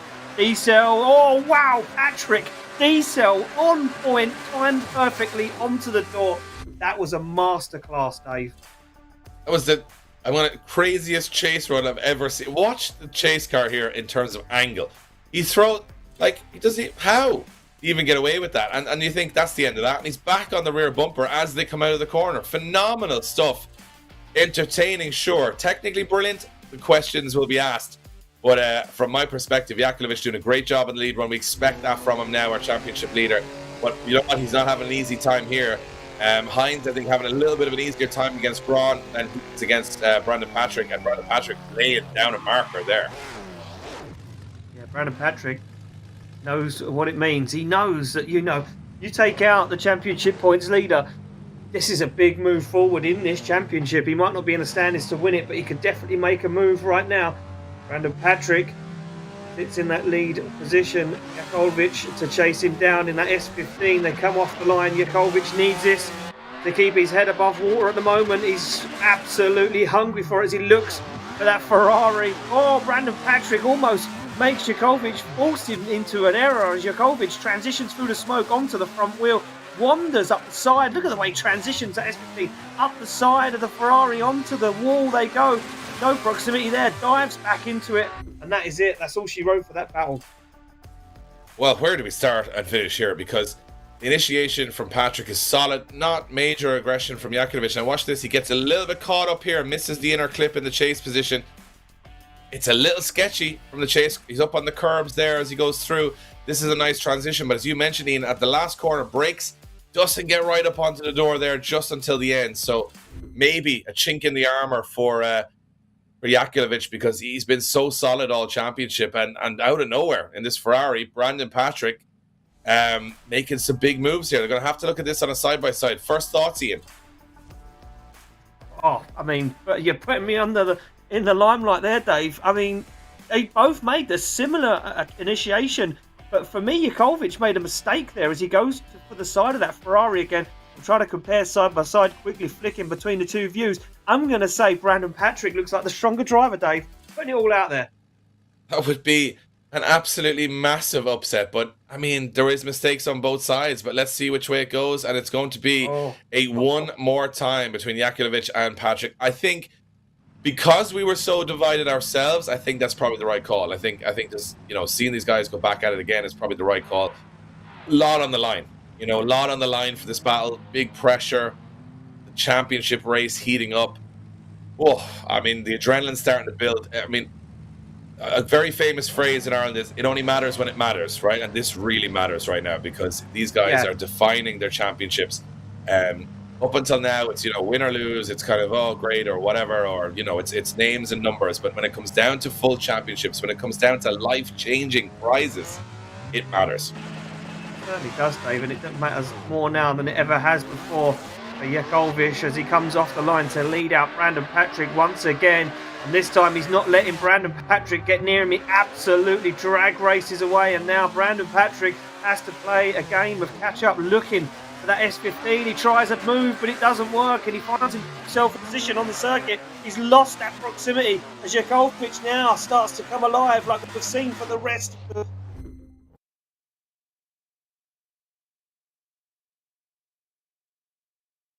from the rear tires of Yakulovic's car on the run up to clip one. Big smoke from the rear tires from Patrick. That's the difference.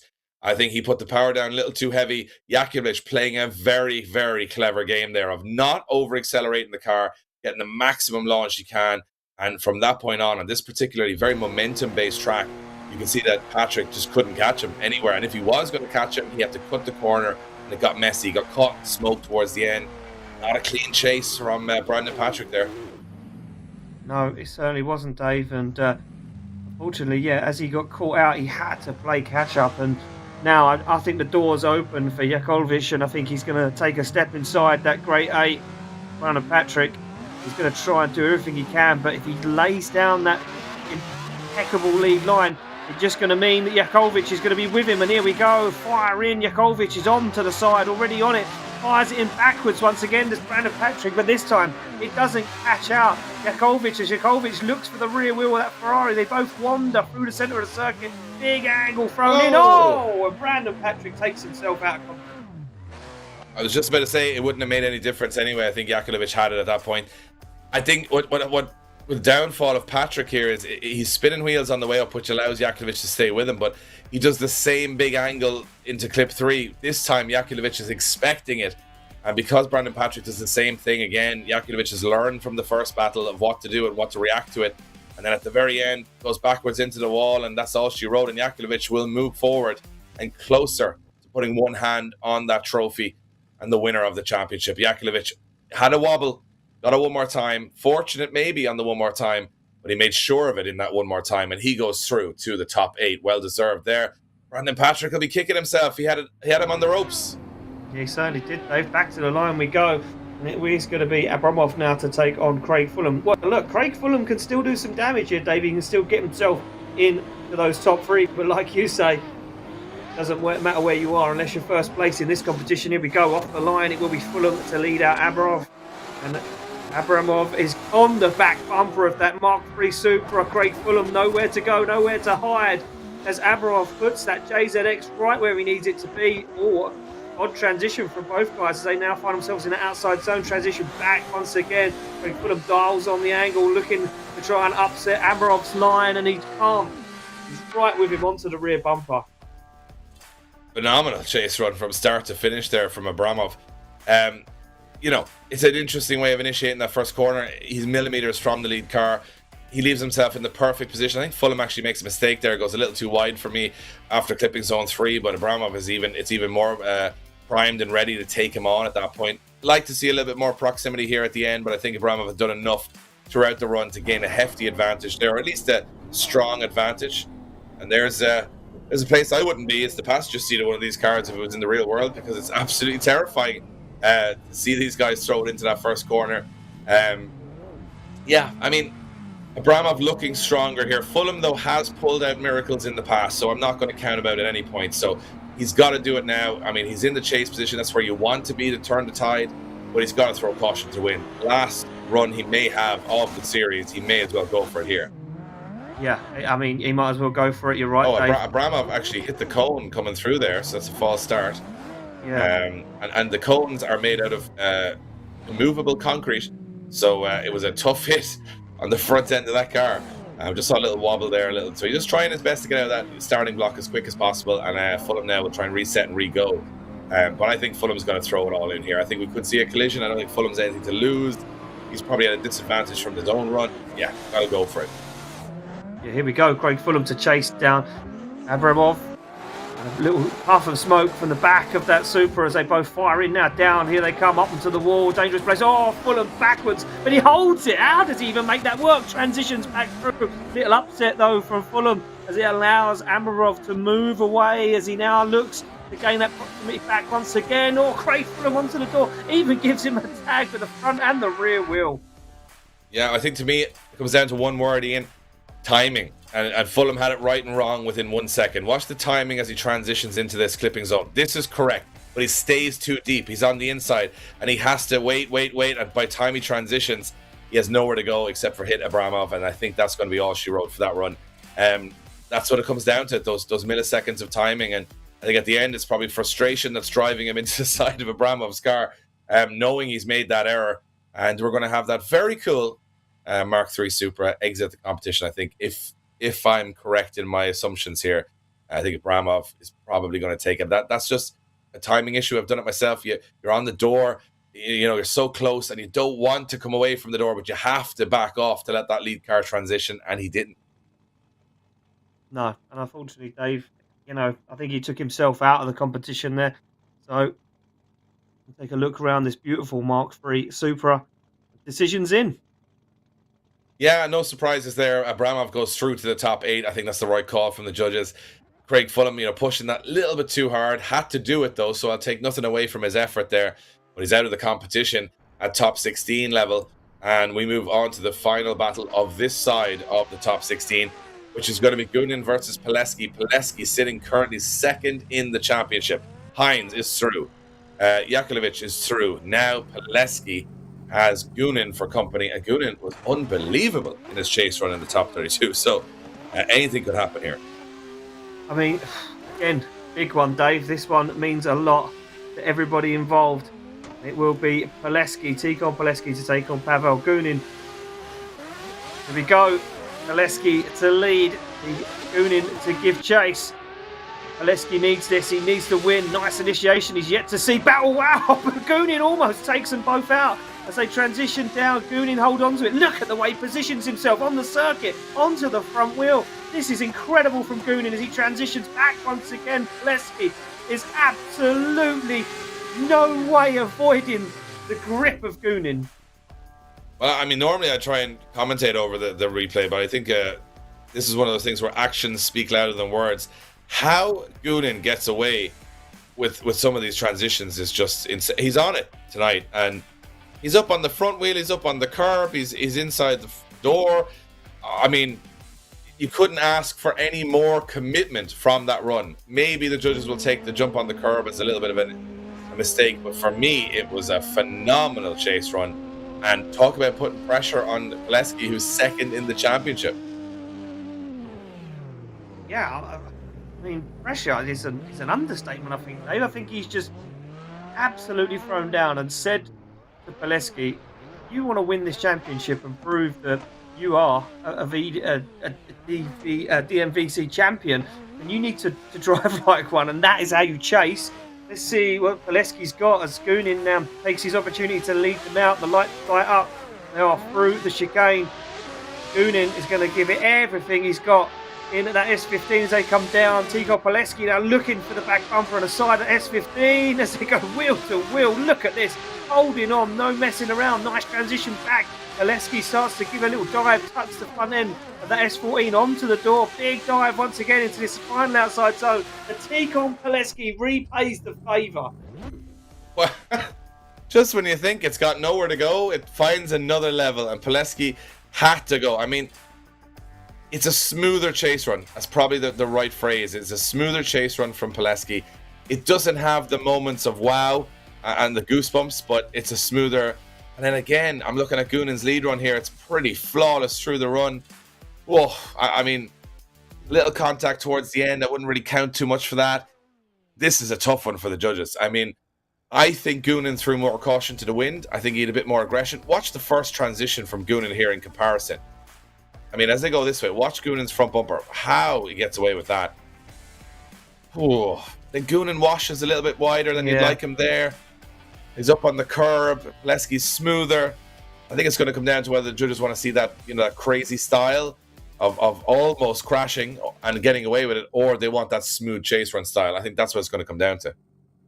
Both lead runs for me, pretty flawless. Well, we're going to find out now which way it's going to go, and it is going to be the smooth style of Poleski that gets the win. It's up on the curb for Goonan. It's all those little wobbles. They've cost him the battle. And the top two drivers in the championship safely make it through to the top 8. We are getting to a very, very interesting finale here at the Drift Masters Virtual Championship. And guess what? I need a little breather because it's been that exciting this far. I'm going to save my voice for that next couple of battles. Guys, don't go anywhere if you're watching us on YouTube or Facebook. Stay tuned. We're back after this.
Ladies and gentlemen, welcome back to the finale of the Drift Masters Virtual Championship. Remember what's on the line here, guys. It is a real world drive at the final of the Drift Masters European Championship, taking it from the sim world to the real world. Our defending champion, Rhys Tatterson, falling out of competition. We have a couple of guys still in the mix, and next up, we are going to have a phenomenal battle between Mustard and Kuczynski. Into the first quarter they go. Look at this, Kuczynski. Oh, a big hit with the wall from Mustard. He's made a big mistake straight away, and that's thrown away any chance he's had here in his lead run because he smashed into the wall. Kuczynski doing nothing. And oh, that's heartbreaking for Mustard, who we haven't watched do anything really wrong over the whole course of the series. But when it really matters now, when he's clawing up those points, he hits the wall in. Yeah, I mean, like you say, we've seen him kind of growing and progressing as a driver. Unfortunately, look at this. He was going for 110%, timed it wrong and just caught that back bumper. And fair play to Kuczynski. He didn't really upset him too much. They both got back in it. But, you know, that was a massive mistake. And Mustard now be sitting with a 10-0 in my eyes. Yeah, I'd be of the same opinion, I think. Just absolutely smart. I mean, it's funny because we haven't seen anyone actually hit that wall today yet. No. Have you seen how they can just put stickers on the dashboard? My mind is blown here. You can put a sticker, you can put decals on the dashboard of the car that look like they're actually on the dashboard. Crazy. Now it's going to be Kuczynski. He's in the lead. He's got a 10-0 advantage. All he's got to do is complete a run. I don't know what Mustard can do here in the chase position. Set that. But stranger things have happened, so don't take your eyes off it. Here we go. Yeah, here we go. Smoking tyres all the way from the start line as Mustard, hungry, wants to try and redeem something from this one, hoping Kuczynski makes a mistake. But Kuczynski right now not making any mistakes as Mustard once again makes a mistake in that chase position. To get back into it, that outside zone for Phil. A little tag on the wheel from Mustard. He's got himself way locked up in a weird position as Kuczynski shallows out the angle on the wall and across the line. Job done. Yeah, that's going to be the win for Kuczynski there. I can't see it going any other way. Big mistake from Mustard hitting the wall, and I mean it's an unforced error too because he was in the lead position, so just smashed into the wall. Can't be doing that, Ian. That's not the idea. It's the Virtual Drift Championship, not the Virtual Crash Championship, and that's going to knock him out of competition. I think we're going to see Kuczynski go through there. I think that's a pretty obvious decision from the judges, and we're moving closer towards some crazy big battles here because the championship is coming down to probably 2 or 3, maybe 4 guys. They're all still in the competition. Oh, it's going to be heartbreaking for some and joy for one. And Kuczynski, well, he would love to come in there and just mix it all up and go into the top 8, which I'm assuming he will. Quite a large spoiler on the 370s either. I love the look at the detail in the cars. You know, you've got the nitrous, you got the hydraulic handbrake, you've got everything that you would have in the real world car. Transit. I love even you've got the little bolts holding on the wide arch kits. It's crazy the detail. Some of these virtual cars are built with more attention to detail than my real world cars, Ian. I'll tell you that for a fact. We'll move over and it's going to be Kuczynski going through to the top 8. Well deserved. Big mistake from Cameron Mustard there. He's going to go out of the competition as we now move on to our next battle. Which will be an interesting one. It's going to be Artem Kolkov to go up against Zach O'Sullivan. Zach O'Sullivan, I call him Mr. Smooth. He is very smooth, and he's got a nice car too. He's got a beautiful flame livery on his Mark IV Supra. They are much cheaper in the game than in the real world, Ian. I would say they're probably, these. If this was a real world battle, this would be the most expensive drift battle that's ever happened because it would be Kolkov in the Ferrari versus the Mark IV Supra wide body. But here we go. O'Sullivan's in the lead. He's the higher qualifier. He's been looking good all day. Let's see what Kolkov can do in the chase. Here we go. Kolkov goes for that back bumper. Zach O'Sullivan's Mark IV Supra, though, no messing around. Kolkov shaken by the angle thrown down by O'Sullivan as O'Sullivan now gets himself through that front clipping point. And Kolkov starts to make a whole host of errors in the back, wavering and wandering. And Mr. Smooth himself looks silky smooth like butter across the line. He just doesn't make mistakes, Ian. It's almost like, you know, when there's a ghost car in, like, you know, old computer games where like he's just Scalextrics, man. Every run is just absolutely flawless. It's a sign of a phenomenal driver. Kolkov makes a big wobble there on clipping zone 3. Comes in very hot, but have to back off on the front brake. He's another wobble there on the transition where he just, you know, it looks like that car is difficult to drive, to be honest. It looks like it's gripped up. He's got all the pace, but he just can't seem to keep it on angle. So I think he's probably sacrificing the car being a little looser at the back for almost a touring car, spec car that doesn't want to drift, but he's driving around it. So It's cost him a little there. He's now in the lead. Can Zach O'Sullivan turn the screw and get himself into the top 8? Been threatening this sort of a podium finish almost for the whole championship. So let's see what happens as they come off the line. Yeah, here we go. Zach O'Sullivan's opportunity to get himself a little further forward in the competition tonight and prove himself as a sim drifter. Kolkov, though, no messing around, hungry for it, fires in backwards. O'Sullivan lost in the smoke and lost on grip, shallows up the angle, goes for it all, but a big mistake there from Kolkov as he almost drives straight through the centre of the circuit, gets himself back into on the wall, and O'Sullivan once again finds that Ferrari. Yeah, messy a run there from both of these guys. Let's have a little look at it again. Kulkov, big smoke from the tyres, throws in O'Sullivan with him. When they transition back, big angle from Kulkov, and O'Sullivan makes the mistake there. He goes in a little too deep. And then watch this, as Kulkov's got the advantage, he sort of straightens up. He's almost straight lining up through the track there. He gets a big pull, but is that pull coming from the fact that he's not on a lot of angle? I'm not sure what way the judges will see that. He does have a bit of separation. O'Sullivan does make mistakes, so does Kulkov. Very hard to know which way they're going to call this one. That's a cool looking Supra. Yeah, cool looking driver too. He's very he's absolutely stone cold. He's like, I am not going to look at the camera. It is very cool. And you know what? The detail of the liveries, I mean, I'd love some of these liveries and to see them in the real Drift Masters European Championship. The detail, the style, the highly impractical, massive chrome wheels. We'd love to see that in the real world. But there it is. It's going to be Zach O'Sullivan from the USA going through to the top 8. I think that's a worthy winner. Kulkov, he was fast. He was good. He just had a couple of wobbles and it knocked him out of competition. And we move on to our next battle, which is going to be Daniel Andreev against Brandon Gardner. Very, very familiar with Brandon Gardner in this Infinity. Not so familiar with Andreev. So let's see how he gets on in this particular battle. He'll be representing Lithuania. Gardner from the USA. Very different machines, two very different styles. See how they cut it up here on the first one.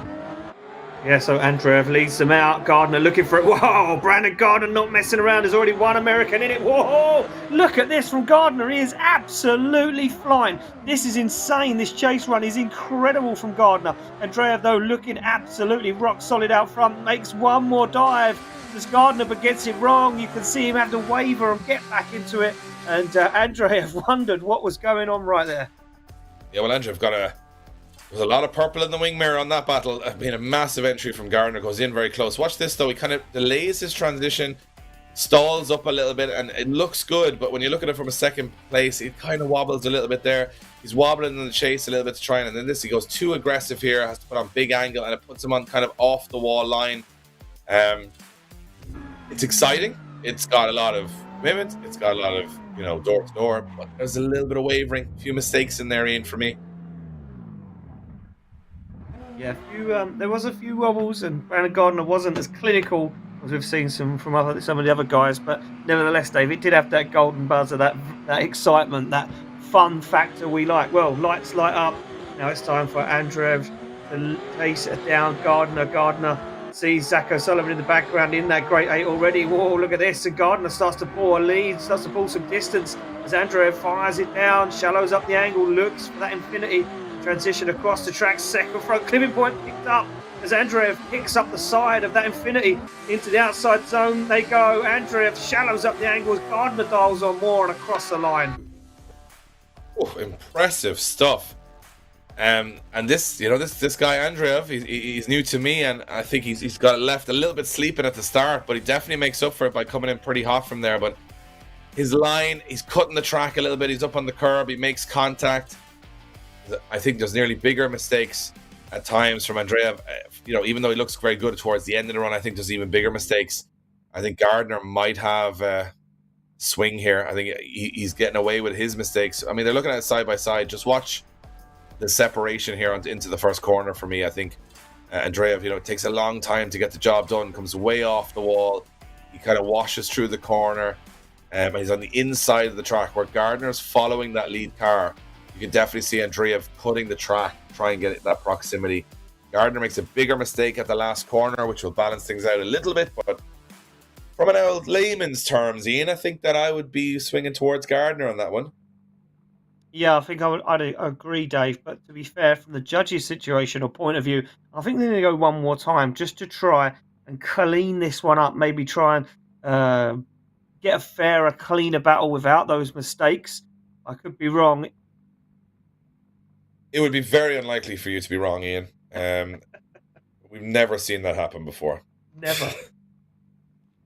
Well, we'll see what the judges have said. Ian saying one more time, I'm saying Gardner, and as usual, it's a split decision between the two of us, so we were both right to a certain extent.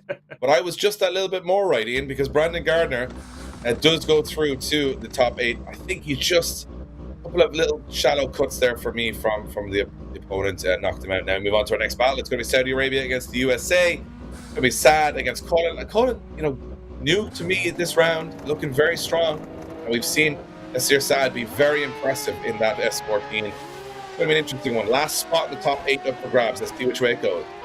Yeah, Asir Saad looking strong and consistent as always. Nice initiation down. He comes up onto that wall through that front clipping point. Colon not really forcing anything, trying to make an impression, makes one big dive there, but Yassir Saad on an incredible lead line at the moment, perfectly timed out outside zone, and wobbles from Colon in the background as he tries to get himself onto the side, gets there in the end, a little dig across the line. Whew. A lot of fireworks at the end, but it took a while. Those fireworks were a little damp, a little bit soggy towards the start of the run in. It took a while for this one to get going, and as you can see, it just around about here, Colin starts to make that move. Sad, very good lead run, very, very smooth through the whole course. Just here, Colin decides to make that move, but could be a little closer throughout the whole track for me. I think there's definitely room for improvement, and I think Yassir Saad has got now the ball in his court. If he goes close here, or at least closer, I think that's going to be the win. And again, how close do you go without making a mistake, without knocking yourself out of the competition? Well, they've got to make that decision. We don't, Dean. We can sit back and watch, but they can. He's going to have to throw a little harder into that first corner, I think, than Colin did, and see if he can make the win happen for himself here. It's in his hands. Yeah, it certainly is in his hands, Dave, and I think he's going to go for it. He's already on the back bumper, goes for a nice initiation to the transition back, and Yassir Saad now starts to make that impression. Contact on the door, though. That's not going to go his way. Now puts him in an awkward position for the transition, as Colon now looks strong out front. Yassir Saad's coming in hot again, but Colon very shallow angle. And he hits the wall. I was just about to say this was a mixed bag, and I would not know which way it was going to go. And then Colin said, look, the judges have had a pretty hard time at this point. I'm just going to knock myself out of competition and make this an easy 10-0, because that initiation, or rather the decel zone from Saad, was a little bit dodgy. And then you can see Saad, he just gets it all wrong into the last corner. Can't turn the car enough, and just rumbles his way across the finish line on the concrete wall. So from where I'm sitting, that's an easy decision. Yeah, I mean, it wasn't forced by Yassir Saad, and I think Anton Colon just took himself clean out of the competition.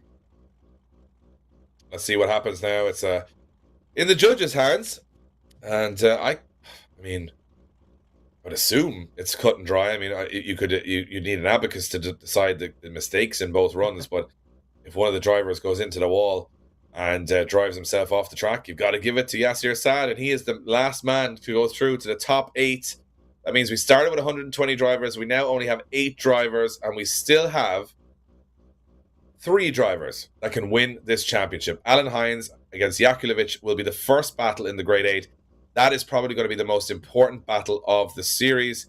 We have Abramov and Poleski, Kuczynski and O'Sullivan, Gardner and Saad. So from where I'm sitting, the next battle will be the most important one of the championship, and it's coming up next. We're back after this.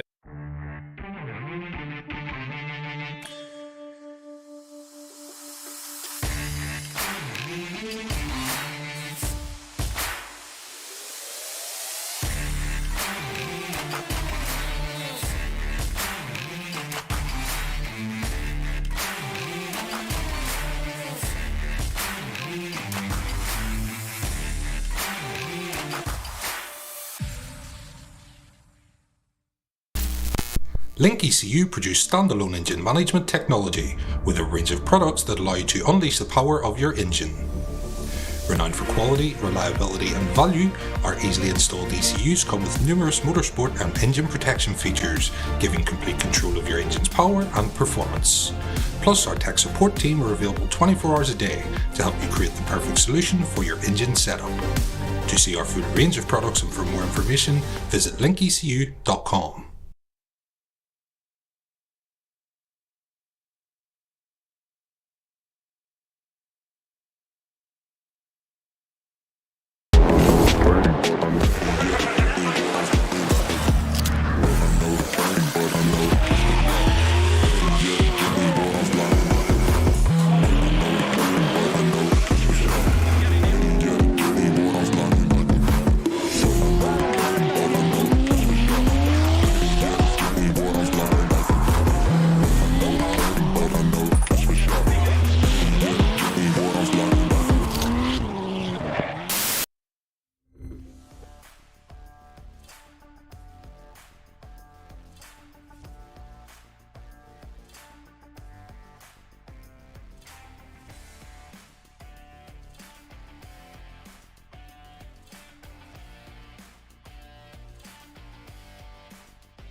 Ladies and gentlemen, welcome back. And if you're joining us now on the stream, you've joined us at the right time because we're coming up to one of the most important battles in the history of this championship, brought to you by LIQUI.EU, RentADriftCar.com, VALINO tires, Budmat, ST suspension, and Bimerg, Yakulovic, Hines.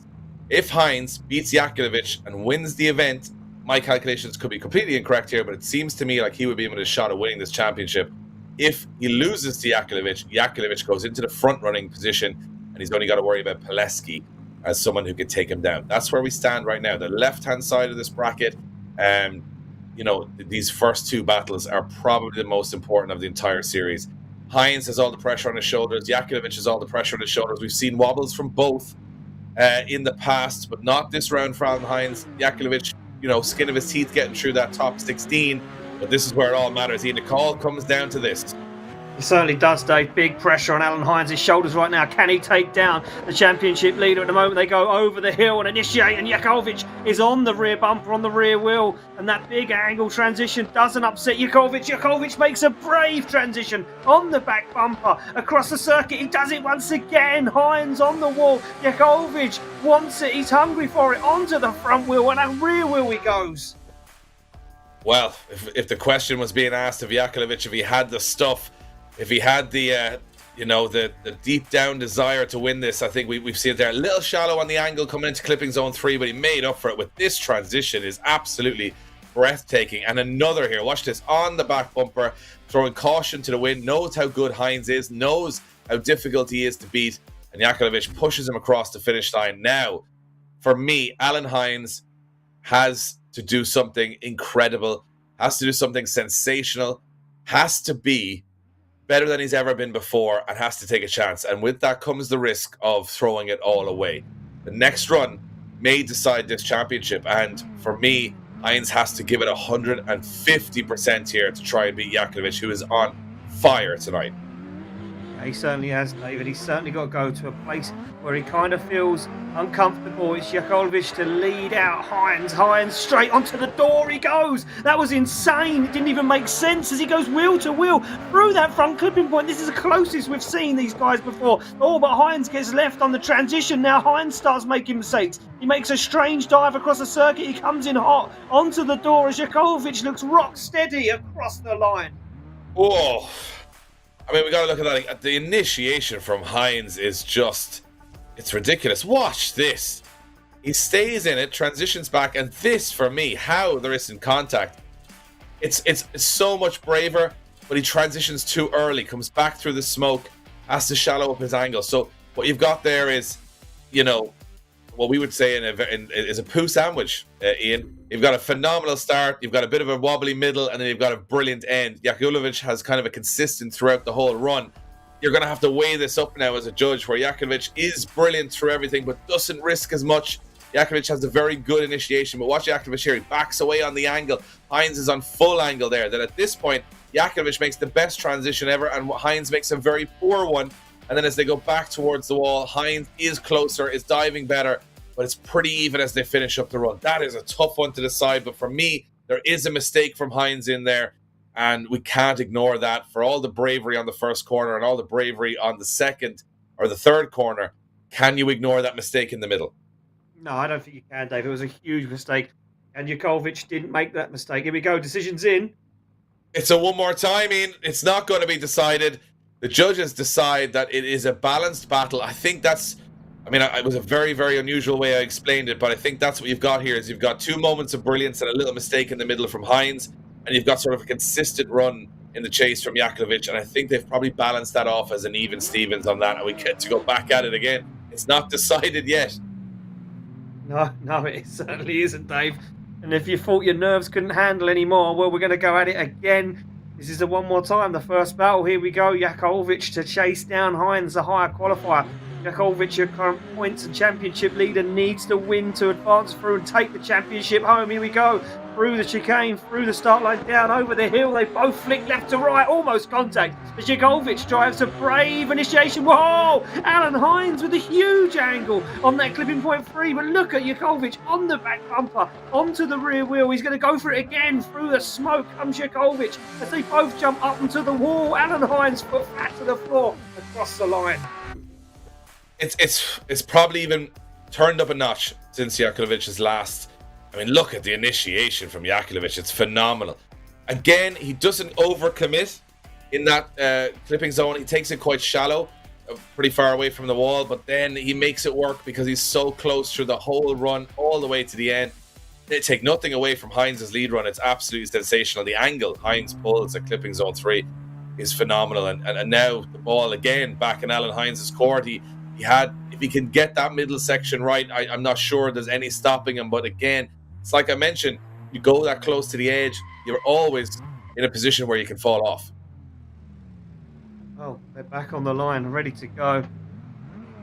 And I don't know, Dave. I mean, Alan Hines needs to really think about this. Put it on the line and just make sure he doesn't put 1 foot wrong. The lights light up. Yakulovic to lead out Hines. This could be the last run of the day for one of these guys. Who's it going to be? As Alan Hines, wobbles massively. That car lags and he hits the wall. I was looking at the angle there, and I'm going to be honest, if that was a real car, I don't think Alan Hines would be walking out of that car. He absolutely T-bowed the wall. He left the transition way too late. It's like I said, you can push that hard, but if you're at that much on the edge, as entertaining as it is, watch the impact of Alan Hines' car here on the wall, Ian. It was kind of blinded from us the first time. Look how late he transitions. Oh, that's no joke. A dead stop for Alan Hines, and I think the judges will, sigh in relief that they don't have to try and judge that one again. But Yakulovic, he wouldn't have known any of this was going on behind them. Hines making a massive error. Yeah. Oh, man, what a shame. What a way to go out. And Alan Hines wouldn't have wanted that. Yakulovic is going to move forward now. The only person that can stop him is Poleski, Dave. So the day's not over for Yakulovic, and pretty clear-cut winner. There we go, unanimous. Yakulovic moves through into the final four. Alan Hines exits out of competition. Well, to be fair to Hines, he gave it his best shot. He didn't back down. But for me, Yakulovic did turn up everything a little notch in his chase run. He put the pressure on Hines. He did exactly what he needed to do. And from that perspective, I think, a worthy winner in the end. We knew there'd be thrills and spills. We didn't expect that dramatic a crash. But now, here's the big one. If Abramov beats Poleski, I'm not sure, but I think Yakulovic will be very, very close, if not has the championship. So Abramov now is the man everybody's watching. Can he take down Poleski? Can Poleski take down Abramov and Poleski keep himself in the championship? If he does, he go on to face Yakulovic. The drama continues. Here we go. Yeah, here we go. Abramov now, another driver with a big chance on his hands to make a move in this championship as he starts to find the side of that S14A. They transition back. Abramov looking hungry, looking for Poleski, but Poleski doing an incredible job in that lead position, rock steady. Almost thought he was going to take the back end off on the wall, but no chance. Poleski absolutely clinical. Clinical from Poleski, but I like that chase run from Abramov. It's not overly committing. I mean, we've watched some depth-defying, probably is the right word, dives from Alan Hines and Yakulovic. I mean, we're not going to see Abramov do the same, but he doesn't make any errors either. He stays very consistent. He mirrors that lead car, and nice transition here at the end. Gets in nice and close. It's a very steady lead and chase, coming from what was a very on-the-edge couple of battles we've watched up until this point. This was a bit more business as usual, but I like the style of Abramov. I think he doesn't put himself too many times in a place where he's uncomfortable. But Poleski, now has to safe, solid run here. Is not going to win this battle, so he's got to go to a little bit of an uncomfortable place. He's got to risk a bit here, and he's got to risk it to get to that final four, to take on Yakulovic, to try and take him down and become the champion. Yeah, he certainly has, Dave. And the way Poleski's been driving and the way he's driving today, I don't think that anyone can take him down at the moment. Him and Yakulovic in the final would be incredible. Here we go.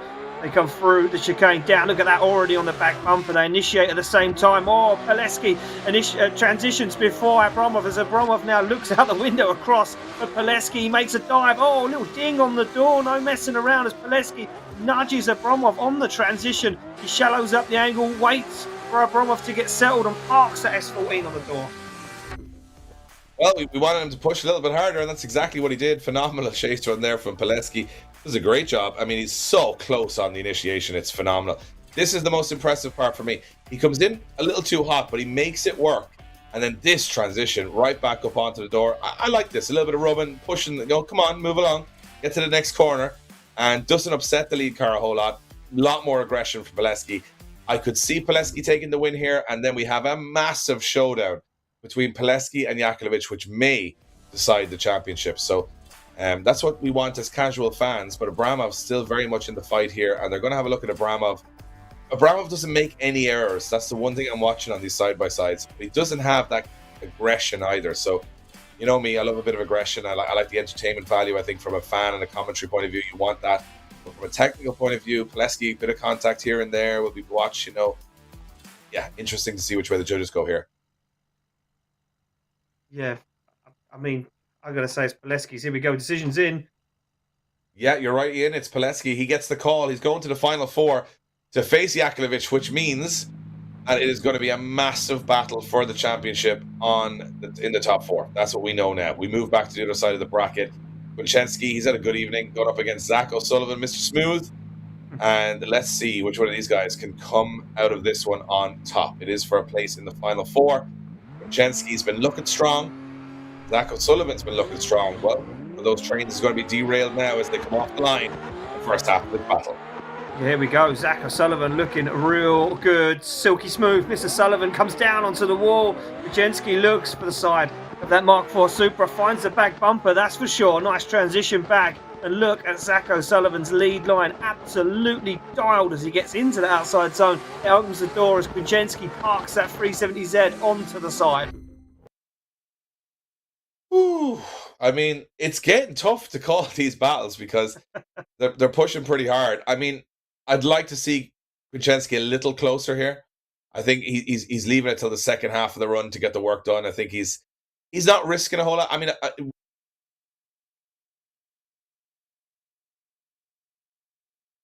think that now, Ian, I'm expecting the guys to push that a little bit further. And I think that was a safe initiation from Kuczynski. He didn't throw the runaway at the start. Made the impression at the end. I mean, look, it could be the smart move when all the hands are on the table. But I think O'Sullivan now has a little bit in the locker here to say, I'm going to go close. If he can go close on initiation and put it on the door up to the end of that first wall, he's going to have a big advantage here. Yeah, he certainly has, Dave. Well, I think O'Sullivan's going to go there, and he's certainly going to go for it. Look at that. Puts that Supra down the inside. Oh, and he hits the wall. Oh, man. He ends up in the washing machine. And, you know, as this happened 2 battles in a row now for Kuczynski, his smooth style here, and everybody's making mistakes around him and crashing into things. I think he might be the cleverest man on the track today because he's just doing enough to get himself at minimum one more time. But Zach O'Sullivan, again, completely mistimes the transition. He's on the wrong side of the track. Watch this, just gets it all wrong. And he's lost in the smoke. And then all of a sudden, there's some concrete. Ding dong, straight into the wall. And then he goes into a violent 7G spin. Where he unfortunately is not really in the car, so I can jest at those crashes. But Kuczynski's going to get this one. He's going to go to the top four. Yeah, I mean, it's such a shame. Zach O'Sullivan, we've watched him grow and progress as a driver in this championship, and it's been fun. We love his car. We love his driving style. As we take a fly through the car and the face of a driver. So that's what you can do. Can't do that in real life, Ian. You'll never get that close-up view. Here we go. Into the top four goes Kuczynski. Obvious one there. From my perspective, the right call. And Zach O'Sullivan, we call him Mr. Smooth. Well, yeah, he's not as smooth. He's not as smooth as concrete. I'll tell you that for a fact. And we move on to our last top 8 battle, which will see Brandon Gardner against Yassir Sad. Yassir Sad, lucky, fortunate, had a couple of wobbles in his top 16 battles, but Brandon Gardner also. So 2 guys that are looking for a turn of fortune here. One of them will make it to the top 4. Which one will it be? Will it be the S14 of Yassir Sad from Saudi Arabia, or Brandon Gardner from the USA? Well, we're about to find out, Ian. That's the great thing. As time moves on, we will find out very shortly. Yeah, we certainly will. Oh, look at Brandon Gardner on the back bumper of Yassir Sad's S14 as they make their way around that first front clipping point. They transition back to pick up the second front clipping point. Look at this from Gardner, no messing around, keeping it steady. Yassir Sad once again just wavers, not as close to the wall as we'd like to see him. Brandon Gardner all over the side of that S14 and across the line. Yeah, nice run there. I mean, what I love is watch the surge that Brandon Gardner makes out of the decel zone. So he's a little bit behind now. He gets right up and close and personal. Watch this, Ian. As he comes out, he just puts the power down, surges back up onto the door, and gets himself back into the battle. Like to see him a little bit closer in some areas, but he's got that nice aggression. And as you mentioned, Yassir Sad only gets to sort of the outside of the wall there towards the end of that last zone. Easy to miss it with all the smoke, but he could be a little deeper in that zone. And not perfect from either driver, but still 1 run to go. I think it's going to come down to this one. Yeah, I think Brandon Gardner, if you remember rightly, Dave, from the last couple of battles, didn't light the tyres up from the start line, kind of ripped that car away and pulled a huge lead. Is he going to do the same again? Lights fully illuminate. Gardner off the line. Here he comes. No, does decide to smoke the tyres. Yassir Sad's right on the back bumper, throws in a little bit more angle on that initiation, comes down onto the wall. Oh, a little hot and heavy, getting into a bit of a tussle there as Brandon Gardner takes a few hits. Oh, and once again another hit from Yassir Sad. And I think Yassir Sad over aggressive. Gardner gets himself into the outside zone. Yassir Sad makes one last dive across the track, and I think those contacts, those hits are going to be too much for the judges. Yeah, if there was a referee there, he would have jumped in and separated that for Brandon Gardner, not defending himself through the first two clipping zones. Hits him pretty hard here. Gardner's pushed way offline, and because he's way offline, he's a later transition, and Sad surges again and hits him again. I definitely think that's a mistake for Yassir Sad there. I think he's just mistimed that clipping zone 3 decel zone, and even though he tries to get there towards the end, I think Brandon Gardner's going to win out in the end and go to the top 4. That's what I'm thinking. I've been watching this drift and stuff now for probably about 10 years. I can tell you that crashing into your opponent is not a good thing. No. And especially 3 or 4 times throughout the run. And I think if that was a comparison, it's judged exactly the same in this championship as the real life counterpart, that would have been wheel damage. That would have been, the Brandon Gardner would not have been able to just continue driving if that was a real hit.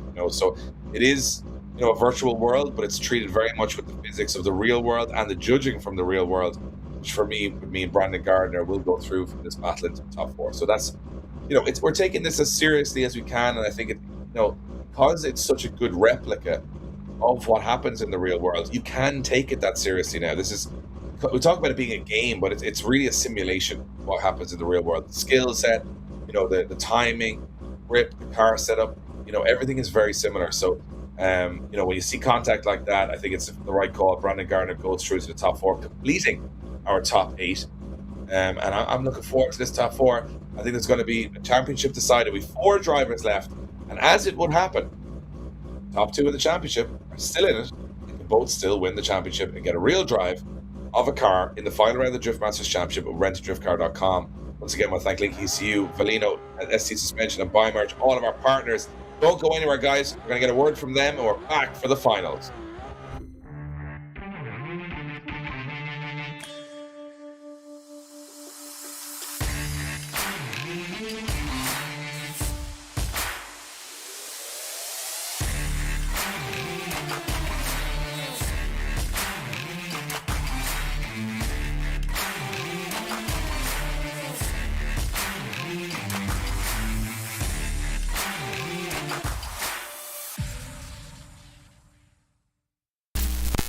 LIQUI.EU produce standalone engine management technology with a range of products that allow you to unleash the power of your engine. Renowned for quality, reliability and value, our easily installed ECUs come with numerous motorsport and engine protection features, giving complete control of your engine's power and performance. Plus, our tech support team are available 24 hours a day to help you create the perfect solution for your engine setup. To see our full range of products and for more information, visit LIQUI.EU.com.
And welcome back to the final round of the Drift Masters Virtual Championship, and you join us at the most pivotal battle in the history of the championship. This is the battle for the championship.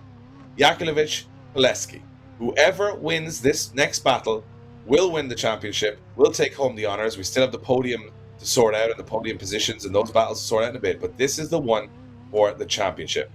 When the points are falling, Yakulovic goes to the final or Poleski goes to the final. They are the 2022 Drift Masters Virtual Champion. It all comes down to this, Ian. This has to be, wherever these guys are sitting and the sweat running down their brow, this is stress, this is pressure. This is one moment that it all falls apart. First, you get to go and drive a real car in the Drift Masters European Championship. Second, you get nothing. Here we go. Yeah, here we go, Dave. For sure, this is it for real. Whoever wins this battle wins the championship. Big transition through. Yakulovic wants it. He's hungry, but Poleski even wants it even more. Wow, Poleski transitions Yakulovic through the smoke. They look back for one last transition. Oh, wow. How they don't make contact with the wall, I don't even know, as Yakulovic pushes Poleski across the line. Phenomenal lead and chase from both of these guys. You can tell why they are 1 and 2 in the championship. They'll end up 1 and 2 in the championship, but in what order? Yakulovic states his claim, comes in hot, always cautious into that decel zone, and it works for him because he gets the transitions absolutely perfect on the way out. Does drop a wheel up onto the curb, it shakes him a little bit, has to resettle the car and get back out to the outside zone. But at the end, he is there, wheel to wheel, door to door. It's the famous phrase that I always use, Ian, but it's so accurate when it looks that close across the line. And we have one more run, potentially. It could go one more time, or we decide a champion. 40 seconds to decide it. Drifting is a cruel, cruel game. And one of these guys will be getting it all, and one will be going away with maybe a podium, maybe a trophy, but not the biggest prize in the history of sim drifting at the Drift Masters Virtual Championship. Here we go. Can Poleski find something now to get himself that championship gold? Well, he's going to have to throw caution to the wind. Yakulovic has put his cards on the table. Here we go. Here we go, Yakulovic leads them out. Poleski closer though, on the initiation, down they come onto the wall. Poleski closer than Yakulovic as he makes a little error. He stalls up the car, but is that all intent? It certainly is. He bumps the curb. On the rear wheel goes Tikon Poleski as he makes a big dive on Yakulovic. Yakulovic is on the wall, but he can't evade Poleski. Wow, what a finish. Poleski on the run-up takes almost the back bumper of Yakulovic's car, and this transition on big snappy angle, thought he was going to make contact, doesn't, has to stall it up, but he gets back into it. So much more aggression and style from Poleski, but he makes some more errors than Yakulovic. It's sort of the same repeated pattern against Yakulovic. Yakulovic doesn't make mistakes, he's smooth, he's consistent, but Poleski put it all on the line there. Which way will the judges swing? It's for the 2022 Drift Masters Virtual Championship. This is how big this decision is. Who's going to win it? Will it be Poleski? Will it be Yakulovic? Oh, I mean, I like the style from Poleski, but he drops off a little bit here and there. But he's definitely risking more. It's hard to say. This is very close. I mean, this is an incredible battle, Dave, between both of these guys. And what a drive from both of them. Poleski, I don't know. He had something, Dave, in the battle was just electric. Just the way he's been driving is just electric. Yakulovic has been flawless, but Poleski to me just had that little something else. Well, it's not up to us, Ian. It's going to be up to the judges, and that decision is going to decide this whole championship. Who is going to be going to the final round of the Drift Masters European Championship and driving a RentADriftCar.com drift car? Imagine, from the sim world to the real world, we are making dreams come true here at the Drift Masters Virtual Championship. 120 plus drivers started this journey, and it's been a journey. It's been tough, it's been hard, it's been stressful. Who's going to win it? It's a split decision, and it's going to be Tikon Poleski winning the championship. Ian, he's done it. He's won it from behind in second position coming into the round. He takes down his nearest rival, Yakulovic. He goes to the final, and he knows it. He's celebrating. He has won the championship, and there is an absolutely devastated Yakulovic in that car. Yeah, I mean, wow. Congratulations to Tikon Poleski. What a win. What a championship. And I look forward to meeting him, Dave, at the final round of the Drift Masters European Championship in Poland. But this isn't over yet, Dave. We've got more battles to go. Brandon Gardner to take on Kuczynski. And this is for a spot in the final. Who's going to take it? Will it be an American? We're yet to see an American get there. Brandon Gardner's been growing in our hearts for a long while in this championship now, Dave. He's a big fan. We're a big fan of his. And here we go. Look at this as he goes up into that rear wheel. Last transition coming up for Brandon Gardner. Kuczynski been looking so smooth, though, as you said earlier on, Dave, not putting a foot wrong. Wow. Style, because Kuczynski's been kind of waiting for his opponent to make mistakes, and that's exactly what Brandon Gardner did not do. He didn't make major mistakes. He went aggressive. He's got a great lead line to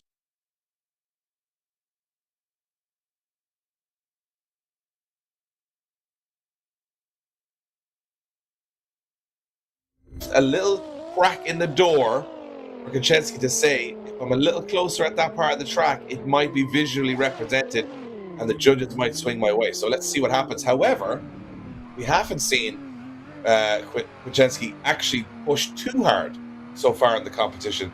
I don't think he's going to have the opportunity now, because usually his opponents have made a mistake. At this stage, Gardner definitely did not. No. We're about to see what Kuczynski has. Can he go to that awkward, uncomfortable place to get himself a spot in the final? We're about to find out as Gardner goes to lead them out. Nice initiation from Brandon Gardner as he fires down. Oh, big angle carry. Kuczynski uses Gardner to slow himself down on that transition. They come through that front clipping point as Kuczynski once again gives Gardner a little tap. They come up onto the wall. Gardner holding on to it. Kuczynski goes for the door. Little rub on the door and across the line. I think it's going to come down to that decel zone, isn't it? I mean, old school games, Ian, you'll remember back when we were younger, you know, back in the 60s and 50s, use the other car to slow you down. That was the big thing, you know, back in the day. But here, it doesn't work as well. I think they both get away with it, but I can see it being a small error for Kuczynski. He's leaning, he's shouldering his opponent there to slow him down. I don't know. It's hard to say. I would have to honestly, on a gut reaction, say that is a bit of a mistake. Probably came in a little too hot. I didn't really get a good chance to look at how much Brandon Gardner slows here. Does he slow excessively? But the way the judges have been calling it tonight, it looks like that chase car's got to figure it out for himself. Yeah, and if you look at Brandon Gardner's chase, he kind of keeps it controlled, makes a perfect transition on that rear bumper, doesn't make any contact with Kuczynski, and Kuczynski kind of uses Brandon Gardner and the advantage of that big heavy car to slow himself down, where Brandon Gardner just is absolutely dialed. Well, we're going to have to find out which way the judges are going to call it. It's for a spot in the final to go up against Tico and Poleski and to rain on Poleski's parade. I don't think anyone's going to rain on Tico and Poleski's parade. He's won the biggest prize in the history of sim drifting, but he would love to finish it with a win at the last round. That would be really the icing on the cake, to do the donuts, to have the celebration. He will be, you know, on the podium in second at least. But Brandon Gardner, he would love to get to that final. He would love to take the USA to their first final of this competition. But it's a decision from the judges that seems to me to be taking a little longer than first, as obvious as it may be. And there you have it, a one more time and a split decision for Kuczynski. So not only were we wrong, we were completely wrong, Ian. So it's going to be a one more time. Yeah, so there we go, a one more time and a split judging panel. And judges saying that Kuczynski was the stronger contender there. So maybe seeing things that we weren't seeing. It's got to come down to the fact that they think Brandon Gardner slowed a little too much. It's got to be that. I mean, with the contact, someone has to be at fault for it. And if it's a one more time, I think they're swinging it both ways. Maybe Jesse was too aggressive. Gardner slowed too much. Maybe it was kind of a bit of, half dozen of one, six of the other. So they said, hey, let's go one more time and sort this out properly. Oh, here we go. Back on the line they are. Kuczynski to lead out Gardner. America versus Poland. Who's going to take it through to the final to battle the new champion, Tico Poleski? Here we go. Lights fully illuminate. Poleski sits in the background watching on. Who's going to be his contender? As Kuczynski fires in. This time Gardner even closer than he was before. Big dive down onto the front wheel he goes as he shallows up the angle, looks for the transition. Gardner, a little bit of separation now, wavers and wanders as he almost straight lines across the circuit, goes for the front wheel. Kuczynski gets himself up onto the wall. Gardner jumps on the side.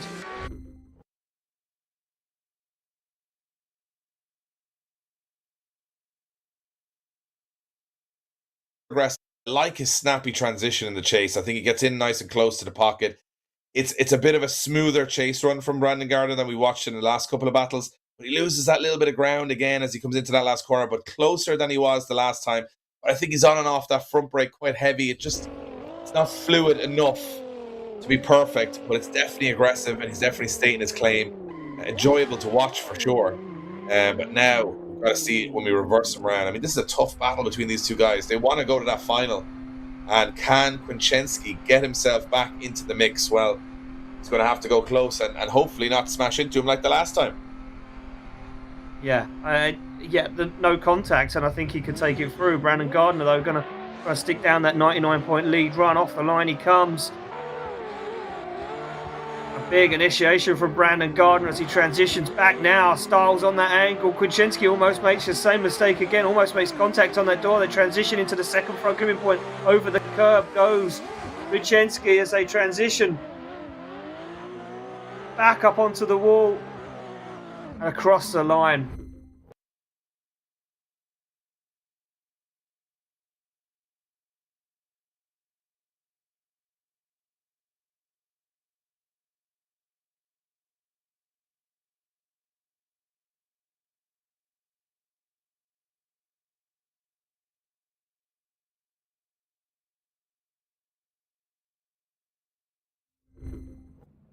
Yeah, I'm inclined to agree. I think this is it this time.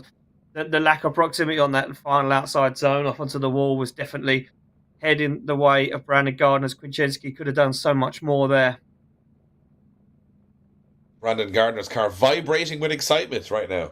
Can't control himself. Has he won it? Has he got himself into the final, his first final? First US driver to go into the final, if I'm not mistaken, Ian. Yeah, would be the first American driver in the final. We're yet to see an American driver win or get this far in competition. But the judges having another debate on this one, which to me sounds like we got very excited the last time and we're missing something that the judges are seeing. So is it that contact? Is it Brandon Gardner slowing down too much? I'm not too sure. And again, it's the same thing. It's Kuczynski going through. So it's got to be that contact is being caused by Brandon Gardner. That has to be the reason, because it's coming down to that incident. And to me, it looks like Brandon Gardner slowing too much and the contact not being the fault of his opponent. So it's going to be Yakulovic against Gardner, third and fourth place playoff. Yakulovic, who's probably spent the last 10 minutes throwing things around his room. Yeah, I mean, so close to winning the championship. I mean, I don't know how much heart he's going to have in this battle after knowing that the biggest prize in the history of virtual drifting has just slipped through his hands. Came in as the title contender, the favourite. He's lost out of the top four, got all the weights in the top four now. I think we'll see some, the smooth and the consistent style of Yakulovic might turn into aggression and toys out of the pram here, maybe. Yeah, well, here we go. They're on the line, ready to rock and roll. This is the third and fourth place playoff. Will be Brandon Gardner to chase down Yakulovic.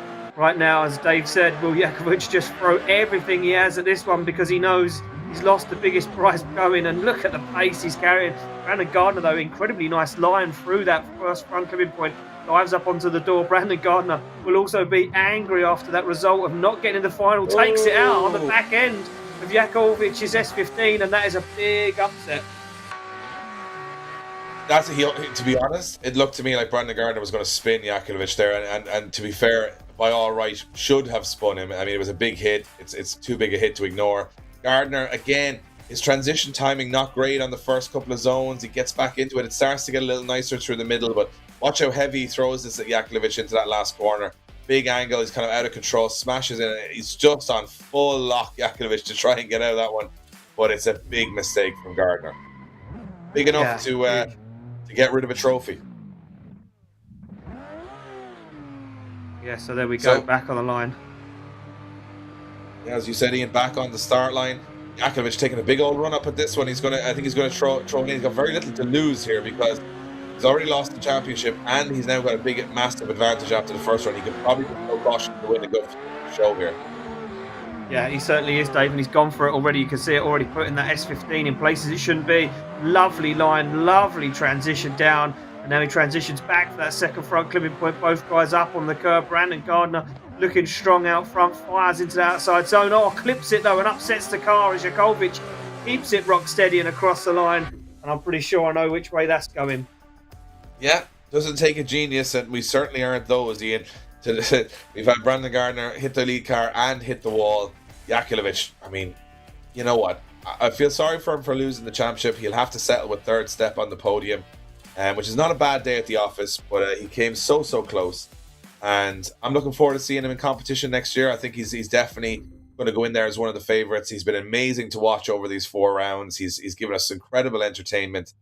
And I think we're going to see Brandon Gardner finish a very, very strong season with maybe not a top 5 in the championship, but maybe, I'm not sure on the math of that. But what we are going to see is we're going to see him hopefully come out of this stronger, come out of this as a much better competitor, and probably building a bit of confidence as well. Getting to the podium, you'll hear many drivers say it, that podium does wonders, or getting close to a podium does wonders. And every round Brandon Gardner's been improving here. He's been building confidence. So I'm looking forward to seeing both of these guys back in competition next year. Commiserations to Yakulovic. I think the third step on the podium, if that's what the judges decide, will be poor consolation, Ian, for what could have been.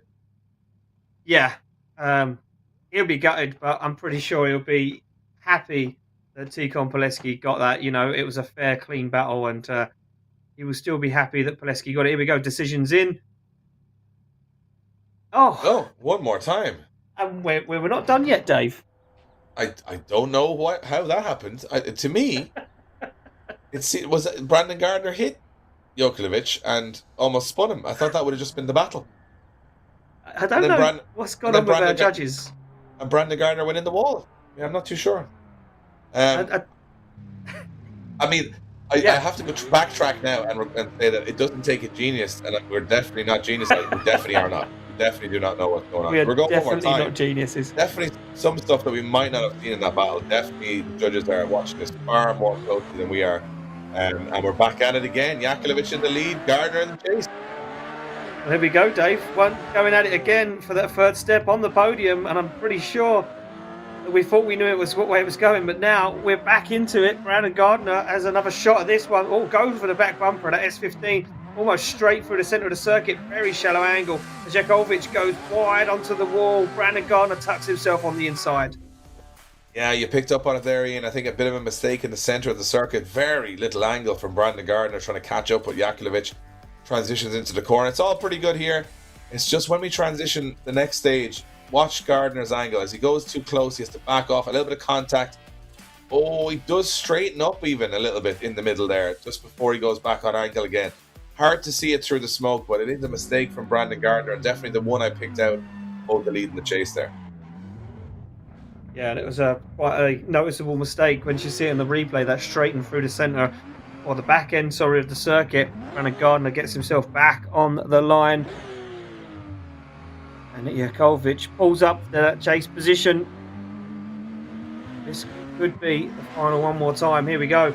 Through the chicane they go, down through the gears. Brandon Gardner to lead out Yakulovic for that third step on the podium. Nice initiation for both guys side by side. They come down deep, and Yakulovic absolutely flying, has to shallow up the angle now, tucks himself up on the inside. Brandon Gardner stands on the throttle now. Yakulovic makes a wobble and a little straighten. Dials too much angle on it, has to think about it for a second as Brandon Gardner brings him home. Oh, it just never easy, Ian. Never easy.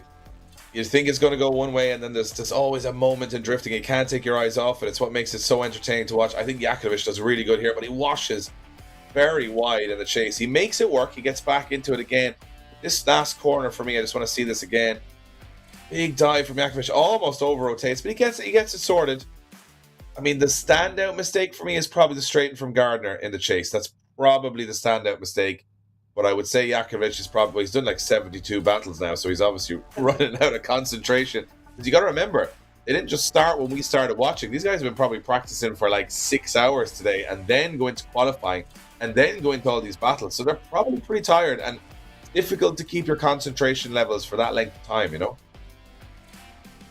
Yeah, I mean, and especially when the pressure starts to build, when you start getting up top end of the Grade A into the Final Four, these guys start feeling the pressure, especially for Yakulovic, as he was fighting for the championship.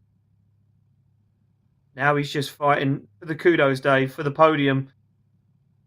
But who do our judges deem the winner of this battle? Who do they deem the winner? And I was going to say something. I'm not even talking anymore. I have no idea. And it's Yakulovic gets the win.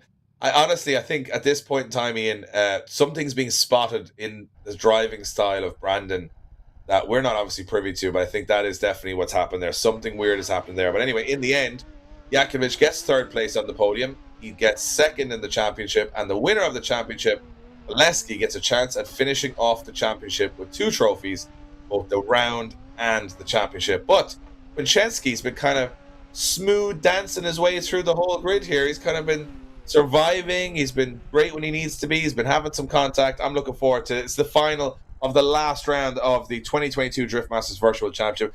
Thank you to RentADriftCar.com, VALINO Tires, Budmat, Link Engine Management, ST Suspension, and Bimerg. Remember, LIQUI.EU. If you think all the stuff that happens in this game is unrealistic, they're bringing that into the real world. Right now, we're going to have a real final between Poleski and Kuczynski. A big lead from Poleski from the off. A lot of separation. Looks like Kuczynski got caught napping on the start line a little bit, and he still can't catch him. He's shallowing out the angle. He's up on the curb. Oh, contact. It's a mistake from Kuczynski. And Poleski looks like he's on rails into that last corner. Kuczynski's on the middle of the track, falls apart to the Polish driver. And Poleski gets one hand on the trophy. He's already picked up 1. Can he pick up 2 tonight? What a night this would be for Poleski. The most winningest night of sim drifting ever, Ian. Yeah, incredible lead from Tikhon Poleski. And I think the pressure just got a little bit too much there for Kuczynski. You can see him makes a big mistake in inside zone 3, and then that tap on the door, and then makes this dive. You can see how far down he is. He's out of that outside zone. Cuts the circuit to get on the front wheel right across the line. And I think that Tikhon Poleski now is going to show Kuczynski why he is the 2022 DMVC and potentially tonight's winner, because he has been putting on some masterclass of chases, and Kuczynski, I think, Dave, is going to get taken to school here. Yeah, I mean, from my perspective right now, I think Poleski's got it. You know, at this stage, he's good enough. He's proven everything at this point. This is almost a victory lap here if we can keep it together. Proving to everyone watching this championship why he is this year the best driver. And look at this, absolute inch perfection on the rear bumper of that 370Z. He's the worthy champion. He's the guy that hasn't put a foot wrong today. He's the guy that's been in the championship hunt right from the start of round 1 when we're on an aircraft carrier, right to the final run of the final day.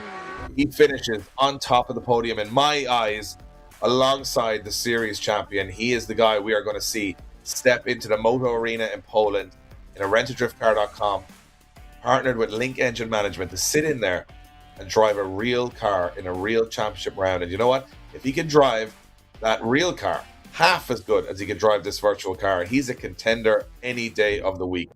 Phenomenal stuff from all these guys. An amazing end to the championship. Unfortunately, Yakulovic falling at the last hurdle. He takes third place on the podium.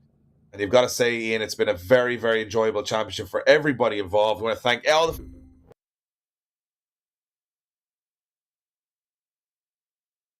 Car.com, VALINO Tires, Budmat. Special mention to Link Engine Management, who have been supporting this championship from the start.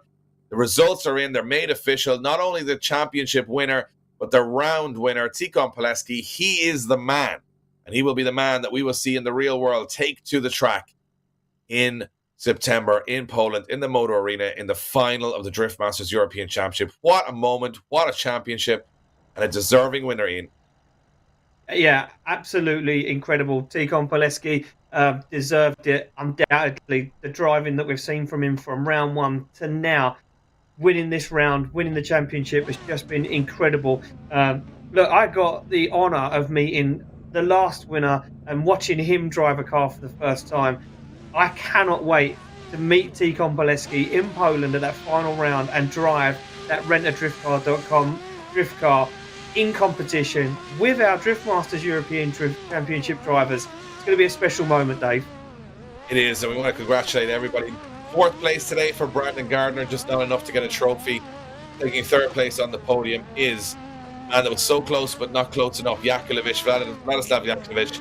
in second position for Robert Kuczynski, and your winner and champion, as fitting as it is, as he does donuts on the track, Tikhon Poleski. He is the man, and you know what? A deserved winner. And when it came down to it, and it came down to that final four battle with Yakulovic, he had to hold his nerve, and he did. And that is what all great champions do. And as you can see, he's running walls, he's taking names. He's going to get up from that simulator seat and throw his headphones around and scream and shout. He's got an opportunity of a lifetime, the biggest prize in the history of the sport. It has been an incredible season. I want to thank every single one of you who's been watching on. We've had such a blast commentating it. It's a time tonight has even been felt emotionally like the real thing. It's visually been an incredible display. There's so many people working behind the scenes at the team of the Virtual Drift Masters Virtual Championship to make this a possibility. All these cameras are live, all these, all the graphics you see, everything. This is real people putting in real hours to make this a real championship that everybody in the world can enter. Everybody has a chance, and anybody can make it in the drift world because of the championship. And I'm glad it exists, Ian, because it keeps the dream alive for everybody. A lot of people, how expensive drifting is, how elitist it is, how long it takes to get to the top. Well, we've bridged that gap beautifully this year. These guys have put on a show, and at times I've been, at the edge of my seat. I've had goosebumps, and especially when it came to that top four battle, it was phenomenal. Brilliant stuff, and I can't wait to do it all over again next year and see who the next upstart is. But before we get to that, I want to see how Tikhon Poleski takes to the track in the Motor Arena in Poland in September, and imagine he qualifies in his first day drifting a real world car. Ian, can you imagine the story? And I mean, I'm getting goosebumps already thinking about it, Dave. And we've got 5 rounds to go of DMEC before we even get there. And look at that, Poleski takes it. Alan Hines finished third, so close yet so far away when it comes to the points. And yeah, I mean, what would be better than seeing Tikhon Poleski not only drive that car, but to qualify and get to battle? That would be very special. Absolutely. Incredibly frightening image on the screen now of a Marshall, I think. But as I said, the thing is, it's been a phenomenal championship. I love the fact that, born from an unfortunate situation, the pandemic, came this championship, which now has created its own identity. It's been its own leader, and it's now the world leader of virtual drifting. And real judges, 2 morons that commentate on it, just as clueless as we are in the real world when it comes to this. And I want to thank Link Engine Management. They have been the title sponsor of this championship. You guys think it's crazy how these cars work in this game. Well, in real life, you can make your car work. Like if you want flash shift, anti-lag, launch control, all of those good things, even to keep a computer beside you so you can check the logs of your own car. Check out the full Link.EU range. They have something for all your cars. And you know what? They have incredible technology behind them and customer service. They, you know what it is, Ian? You can actually ring them 6 days a week, 24 hours a day if you've got a problem with their product, and they'll help you out. Pretty good going from Link.EU. And of course, thank you to the whole Drift Masters Virtual Championship team. Awesome guys from start to finish. Our judges, all of the guys behind the scenes shouting and screaming at us to try and get our cues right when we're really poor at that most of the time. And also, I'd like to thank you, Ian, for joining me for this little journey. It's a nice way of kicking off the drift calendar. It's a really fun start to the year. I can't wait to be sitting in the real world. Definitely a lot hotter or colder than we are in our comfortable rooms, calling the real Drift Masters European Championship. Check out the full information on driftmasters.gp if you want to come along to one of the rounds and say hello to us. And it's going to be a crazy year ahead. Thank you guys for watching. We have a champion, Tikhon Poleski. Can he be as good in the real world as the virtual world? Well, turn all of your attention now to the Drift Masters European Championship, because we are about to find out. From all of us here, thank you for watching, and we'll see you at the Drift Masters Virtual Championship 2023. Thanks, guys.